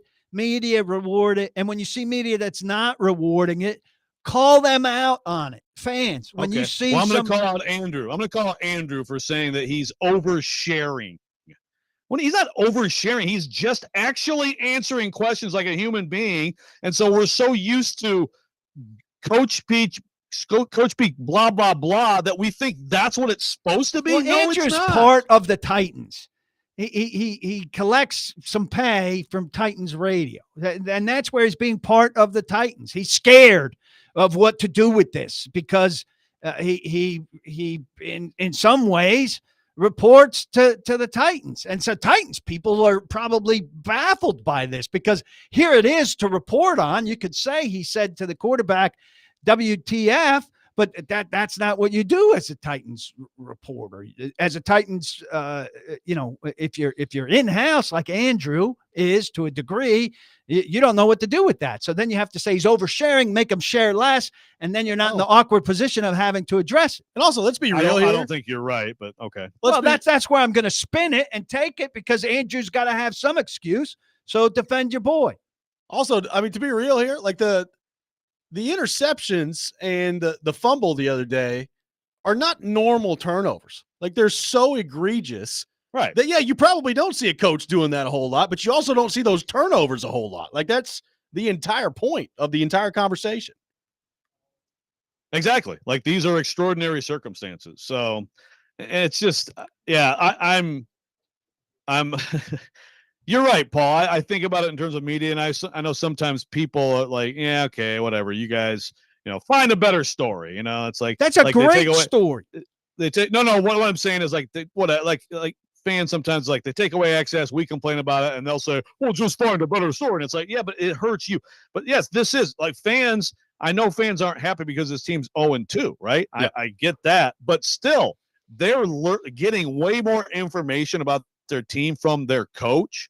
And that's good. And they like that, and they should like that. And I really hope this doesn't affect him. Well, eventually nobody's going to care about that because we all know this. It comes down to wins and losses at the end of the day. Sure. But I have no problem with the way that Brian Callahan has handled these last two games and what he said to the media. No problem whatsoever.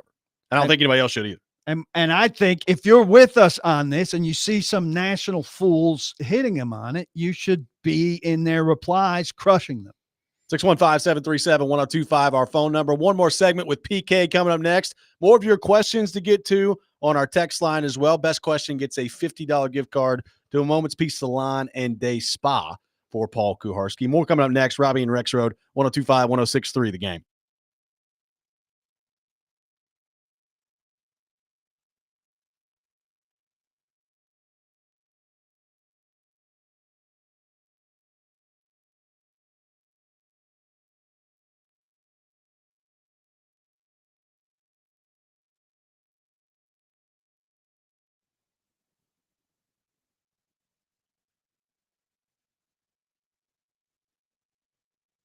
Folks, Joe Rexrode here with a last call. This offer, amazing offer, is almost over. All FanDuel customers get $5 and get a 3-week free trial of NFL Sunday Ticket from YouTube and YouTube TV. This goes through the 22nd. With the YouTube TV base plan, you'll be able to watch every regular season Sunday afternoon out-of-market game.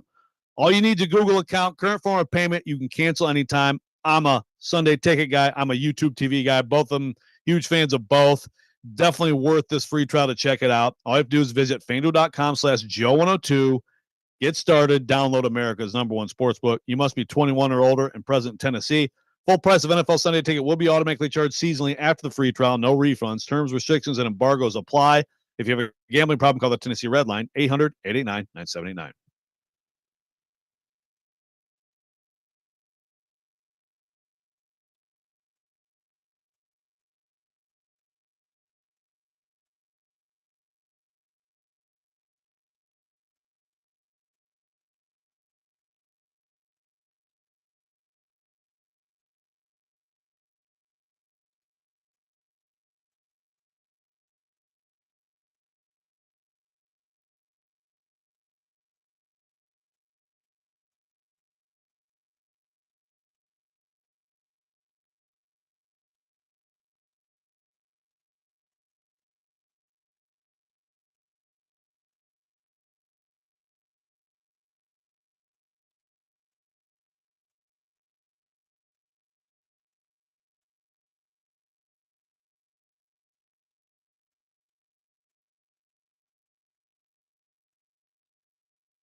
Welcome back in. Final segment of the day. Robby and Rexrode, 1025-1063 The Game. Taking your thoughts on our text line driven by WilsonCountyHyundai.com, 615-737-1025. Let's go to our phone line and welcome in Tim to the program. Tim, good morning. Thanks for calling in. Morning, guys. Enjoy the show. Thank you. Listen, a couple of things about Will Levis. First of all, when you can't beat Vanderbilt in college, how are you going to win in the pros? You got to get over this. And- The people that, I mean, a loss to Vanderbilt in college does not doom you to failure for the Yeah, rest but of your look- life. look And at too the many stats. people are Look still at on the Kentucky stuff. I was talking then. Now it's your turn. Okay, look at the stats from that game, and you can understand why. The other thing is, Will Levis, he looks like Tarzan, but he plays like Jane. Wow, you got all the great lines. Thank you, Tim. You're a champion caller. Vanderbilt, Tarzan, and Jane, all in one call. No one can be meaner to colors than PK. PK has a special knack. That's Yeah, why the we need to Vanderbilt take more stuff. calls. The Vanderbilt stuff is, you're mean enough in general. Vanderbilt stuff's stupid. I mean, yes, he was bad in that game. They were bad in that game. They were awful. You can find plenty of. I mean, Patrick Mahomes. I guess I could go through his college career if you want. I could find some doozy losses. I promise you, at Texas Tech, they went like 6-6 every year. I'm too mean It to doesn't- college, it but you doesn't- called the guy stupid. What? No, I didn't. So the Vanderbilt stuff is stupid. Well, It's yeah, the the same Vanderbilt thing. stuff is stupid. I didn't call him stupid. Well, he said the Vanderbilt stuff. Therefore, he's stupid. So you think that if someone says something stupid, it means, that person is stupid? In the context of his call, absolutely. Yeah. Well, that's you again. We need to work on you in the English language. I mean, Right. we'll We'll keep go back. working We'll with go you. back to defining rant. Yeah, and douche. Justin from Greenbrier. PK, you have covered the Titans for a long time. You've seen good football, bad football. If this team was in your control, would you bench Levis or just ride this pony out? This is from Justin from Greenbrier. Absolutely, you cannot bench Levis. People who want Levis bench don't understand what the Titans' mission is this season, and it's not very complicated. Thank you. Well, Thank and you. also, like, what good does Mason Rudolph coming in and winning you 6 or 7 games, potentially, maybe, do for you? Last year you said Yeah. you gotta get Tannehill out of there. This middling quarterback isn't going to cut it. He's This winning year- too much. this We year, got to get a better Let's draft pick. get a lesser version of that middling quarterback in the huddle. What are we waiting for? We need that middling quarterback. Hey, could Well, have by the the league. way, I mean, can we have your quick thoughts on the Carolina Panthers? Because I'm boy. just dumbfounded by the entire thing. I mean, that's the poverty franchise of poverty franchise. Well, I mean, they're absolute mess. They gave up so much to get this guy who I'm never a Bryce Young fan. You guys get hypnotized by these guys in the college game who can do things that there's no way they're going to do in the pros. Okay. And go goo goo gaga. Woo! Look at that little sure. man running around. He's Yeah, going to be yeah. a great pro. Yeah. so I was never a Bryce quarterbacks, Young you guy. must be 6'4". You can't be good in the NFL. It's prove it's fact. It's science, says PK. He doesn't need to be 6'4", but he can't be 5'8". So Russell Wilson didn't happen? Did it or did it happen? There are Did it not few happen? Did Drew exceptions. Brees happen? Is There are- Kyler Murray in the NFL? There are few exceptions. A few. Okay. There's 3 good ones. That's not enough for you? There are 3 good ones dating back how far? I mean, Drew Brees started playing in what year? Late 90s, early 2000s. So over that span, there have been 90 or 120 But you're- starting but NFL you're trying to quarterbacks. say, but you're trying to You're say giving me height is a 3. disqualifier. You're trying to say height is a disqualifier. It's not a disqualifier. I tell you what is a disqualifier. Guess what? For him, it's a disqualifier. Yeah, that's the problem. It's his height. I'll tell you what is a Not disqualifier. the 62 sacks. Bad ownership. I'm sure if he was 6'2", he wouldn't have been sacked 62 times last year. I mean, come on. He could see over the line and find a receiver occasionally, though DJ Moore's not there in part because of him, right? Was he part of that trade or part of another stupid trade? I believe he was part of that trade. Yeah. So Yes, he was. Ends up with the number 1 overall pick. That's the story. But yes, I will agree. We can agree to end the show. Like, people have got to stop with the Mason Rudolph. This is not a dumb franchise like that, I don't believe. Now, there's some dumb stuff in recent years, but these guys, the mission is to absolutely exhaust all analysis of Will Levis and understand what you're doing. And if it's If it's rough like this, well, then you may be in position to get the next guy coming right up, so we can start talking mock drafts in and that October. mission Yay! absolutely includes time for growth and patience. Yes. Just accept that. Accept it. To a degree. Now, if he keeps doing what he's done the first 2 weeks, I don't know how much patience there's going to be. Now, I'm not saying they pull Mason Rudolph, but I do think you can arrive to a decision a lot quicker on a quarterback if Levis continues to do what he's done the first 2 weeks and not in the affirmative. But not immediately. Right. I would agree. It's not coming in the next 2 weeks. Brian Callahan does not want to pull Will Levis for Mason Rudolph. I can guarantee you that. No. And, I mean, look, Will Levis is better than Malik Willis. So, please, God, let us not have to have that conversation next week. Monday could be special. What if they lose? Monday, you guys are going to rate either way. But if that happens, it could be an all-time show. It could be. If one of you were to fall ill and I were to have to be here. And that game could make you ill if it goes that direction. It's not going to make Robby ill. It's going to make Robby joyful. It could. I mean, But Rexy could come down with gout.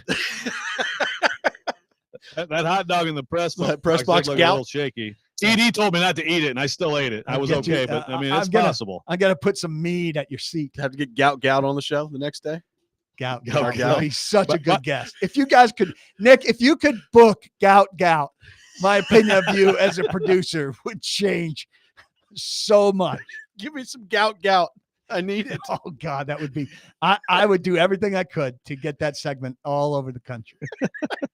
And here, By the way, still as a guest for one of our hosts with gout is Gout track star Gout. it's a dream. God. Live from It is a dream. Australia. Just I mean, like a lot Sterling of Pauly. people aspire to have a lot of guests. I would put Gout ahead of Greg Nettles on my wish list of guests. By the way, speaking of Stilly real fast, he just texted me. He said, What are we don't say speaking this of Stilly? isn't a dumb franchise. They've won 25% of their games since they fired J-Rob. And by the way, I'll add to that, Stilly. This guy They've loves actually, of J-Rob. course, He loves they lost 20 of 26 overall, so because they lost the last two before J-Rob It's was fired. funny. He thinks I'm not saying the Titans haven't done dumb things, but we are comparing them to the Panthers, right? Like we can compare the Titans franchise favorably to the Carolina franchise. Can we not? It's funny that he thinks the losses that they suffered in the season after J-Rob was fired aren't J-Rob losses. Those losses go to Ryan Cowden, who was in the interim because J-Rob was fired when they lost all those games because of J-Rob's moves. But he's absolved of them. He was paid for them. Truther? Is he a J-Rob truther? Might be.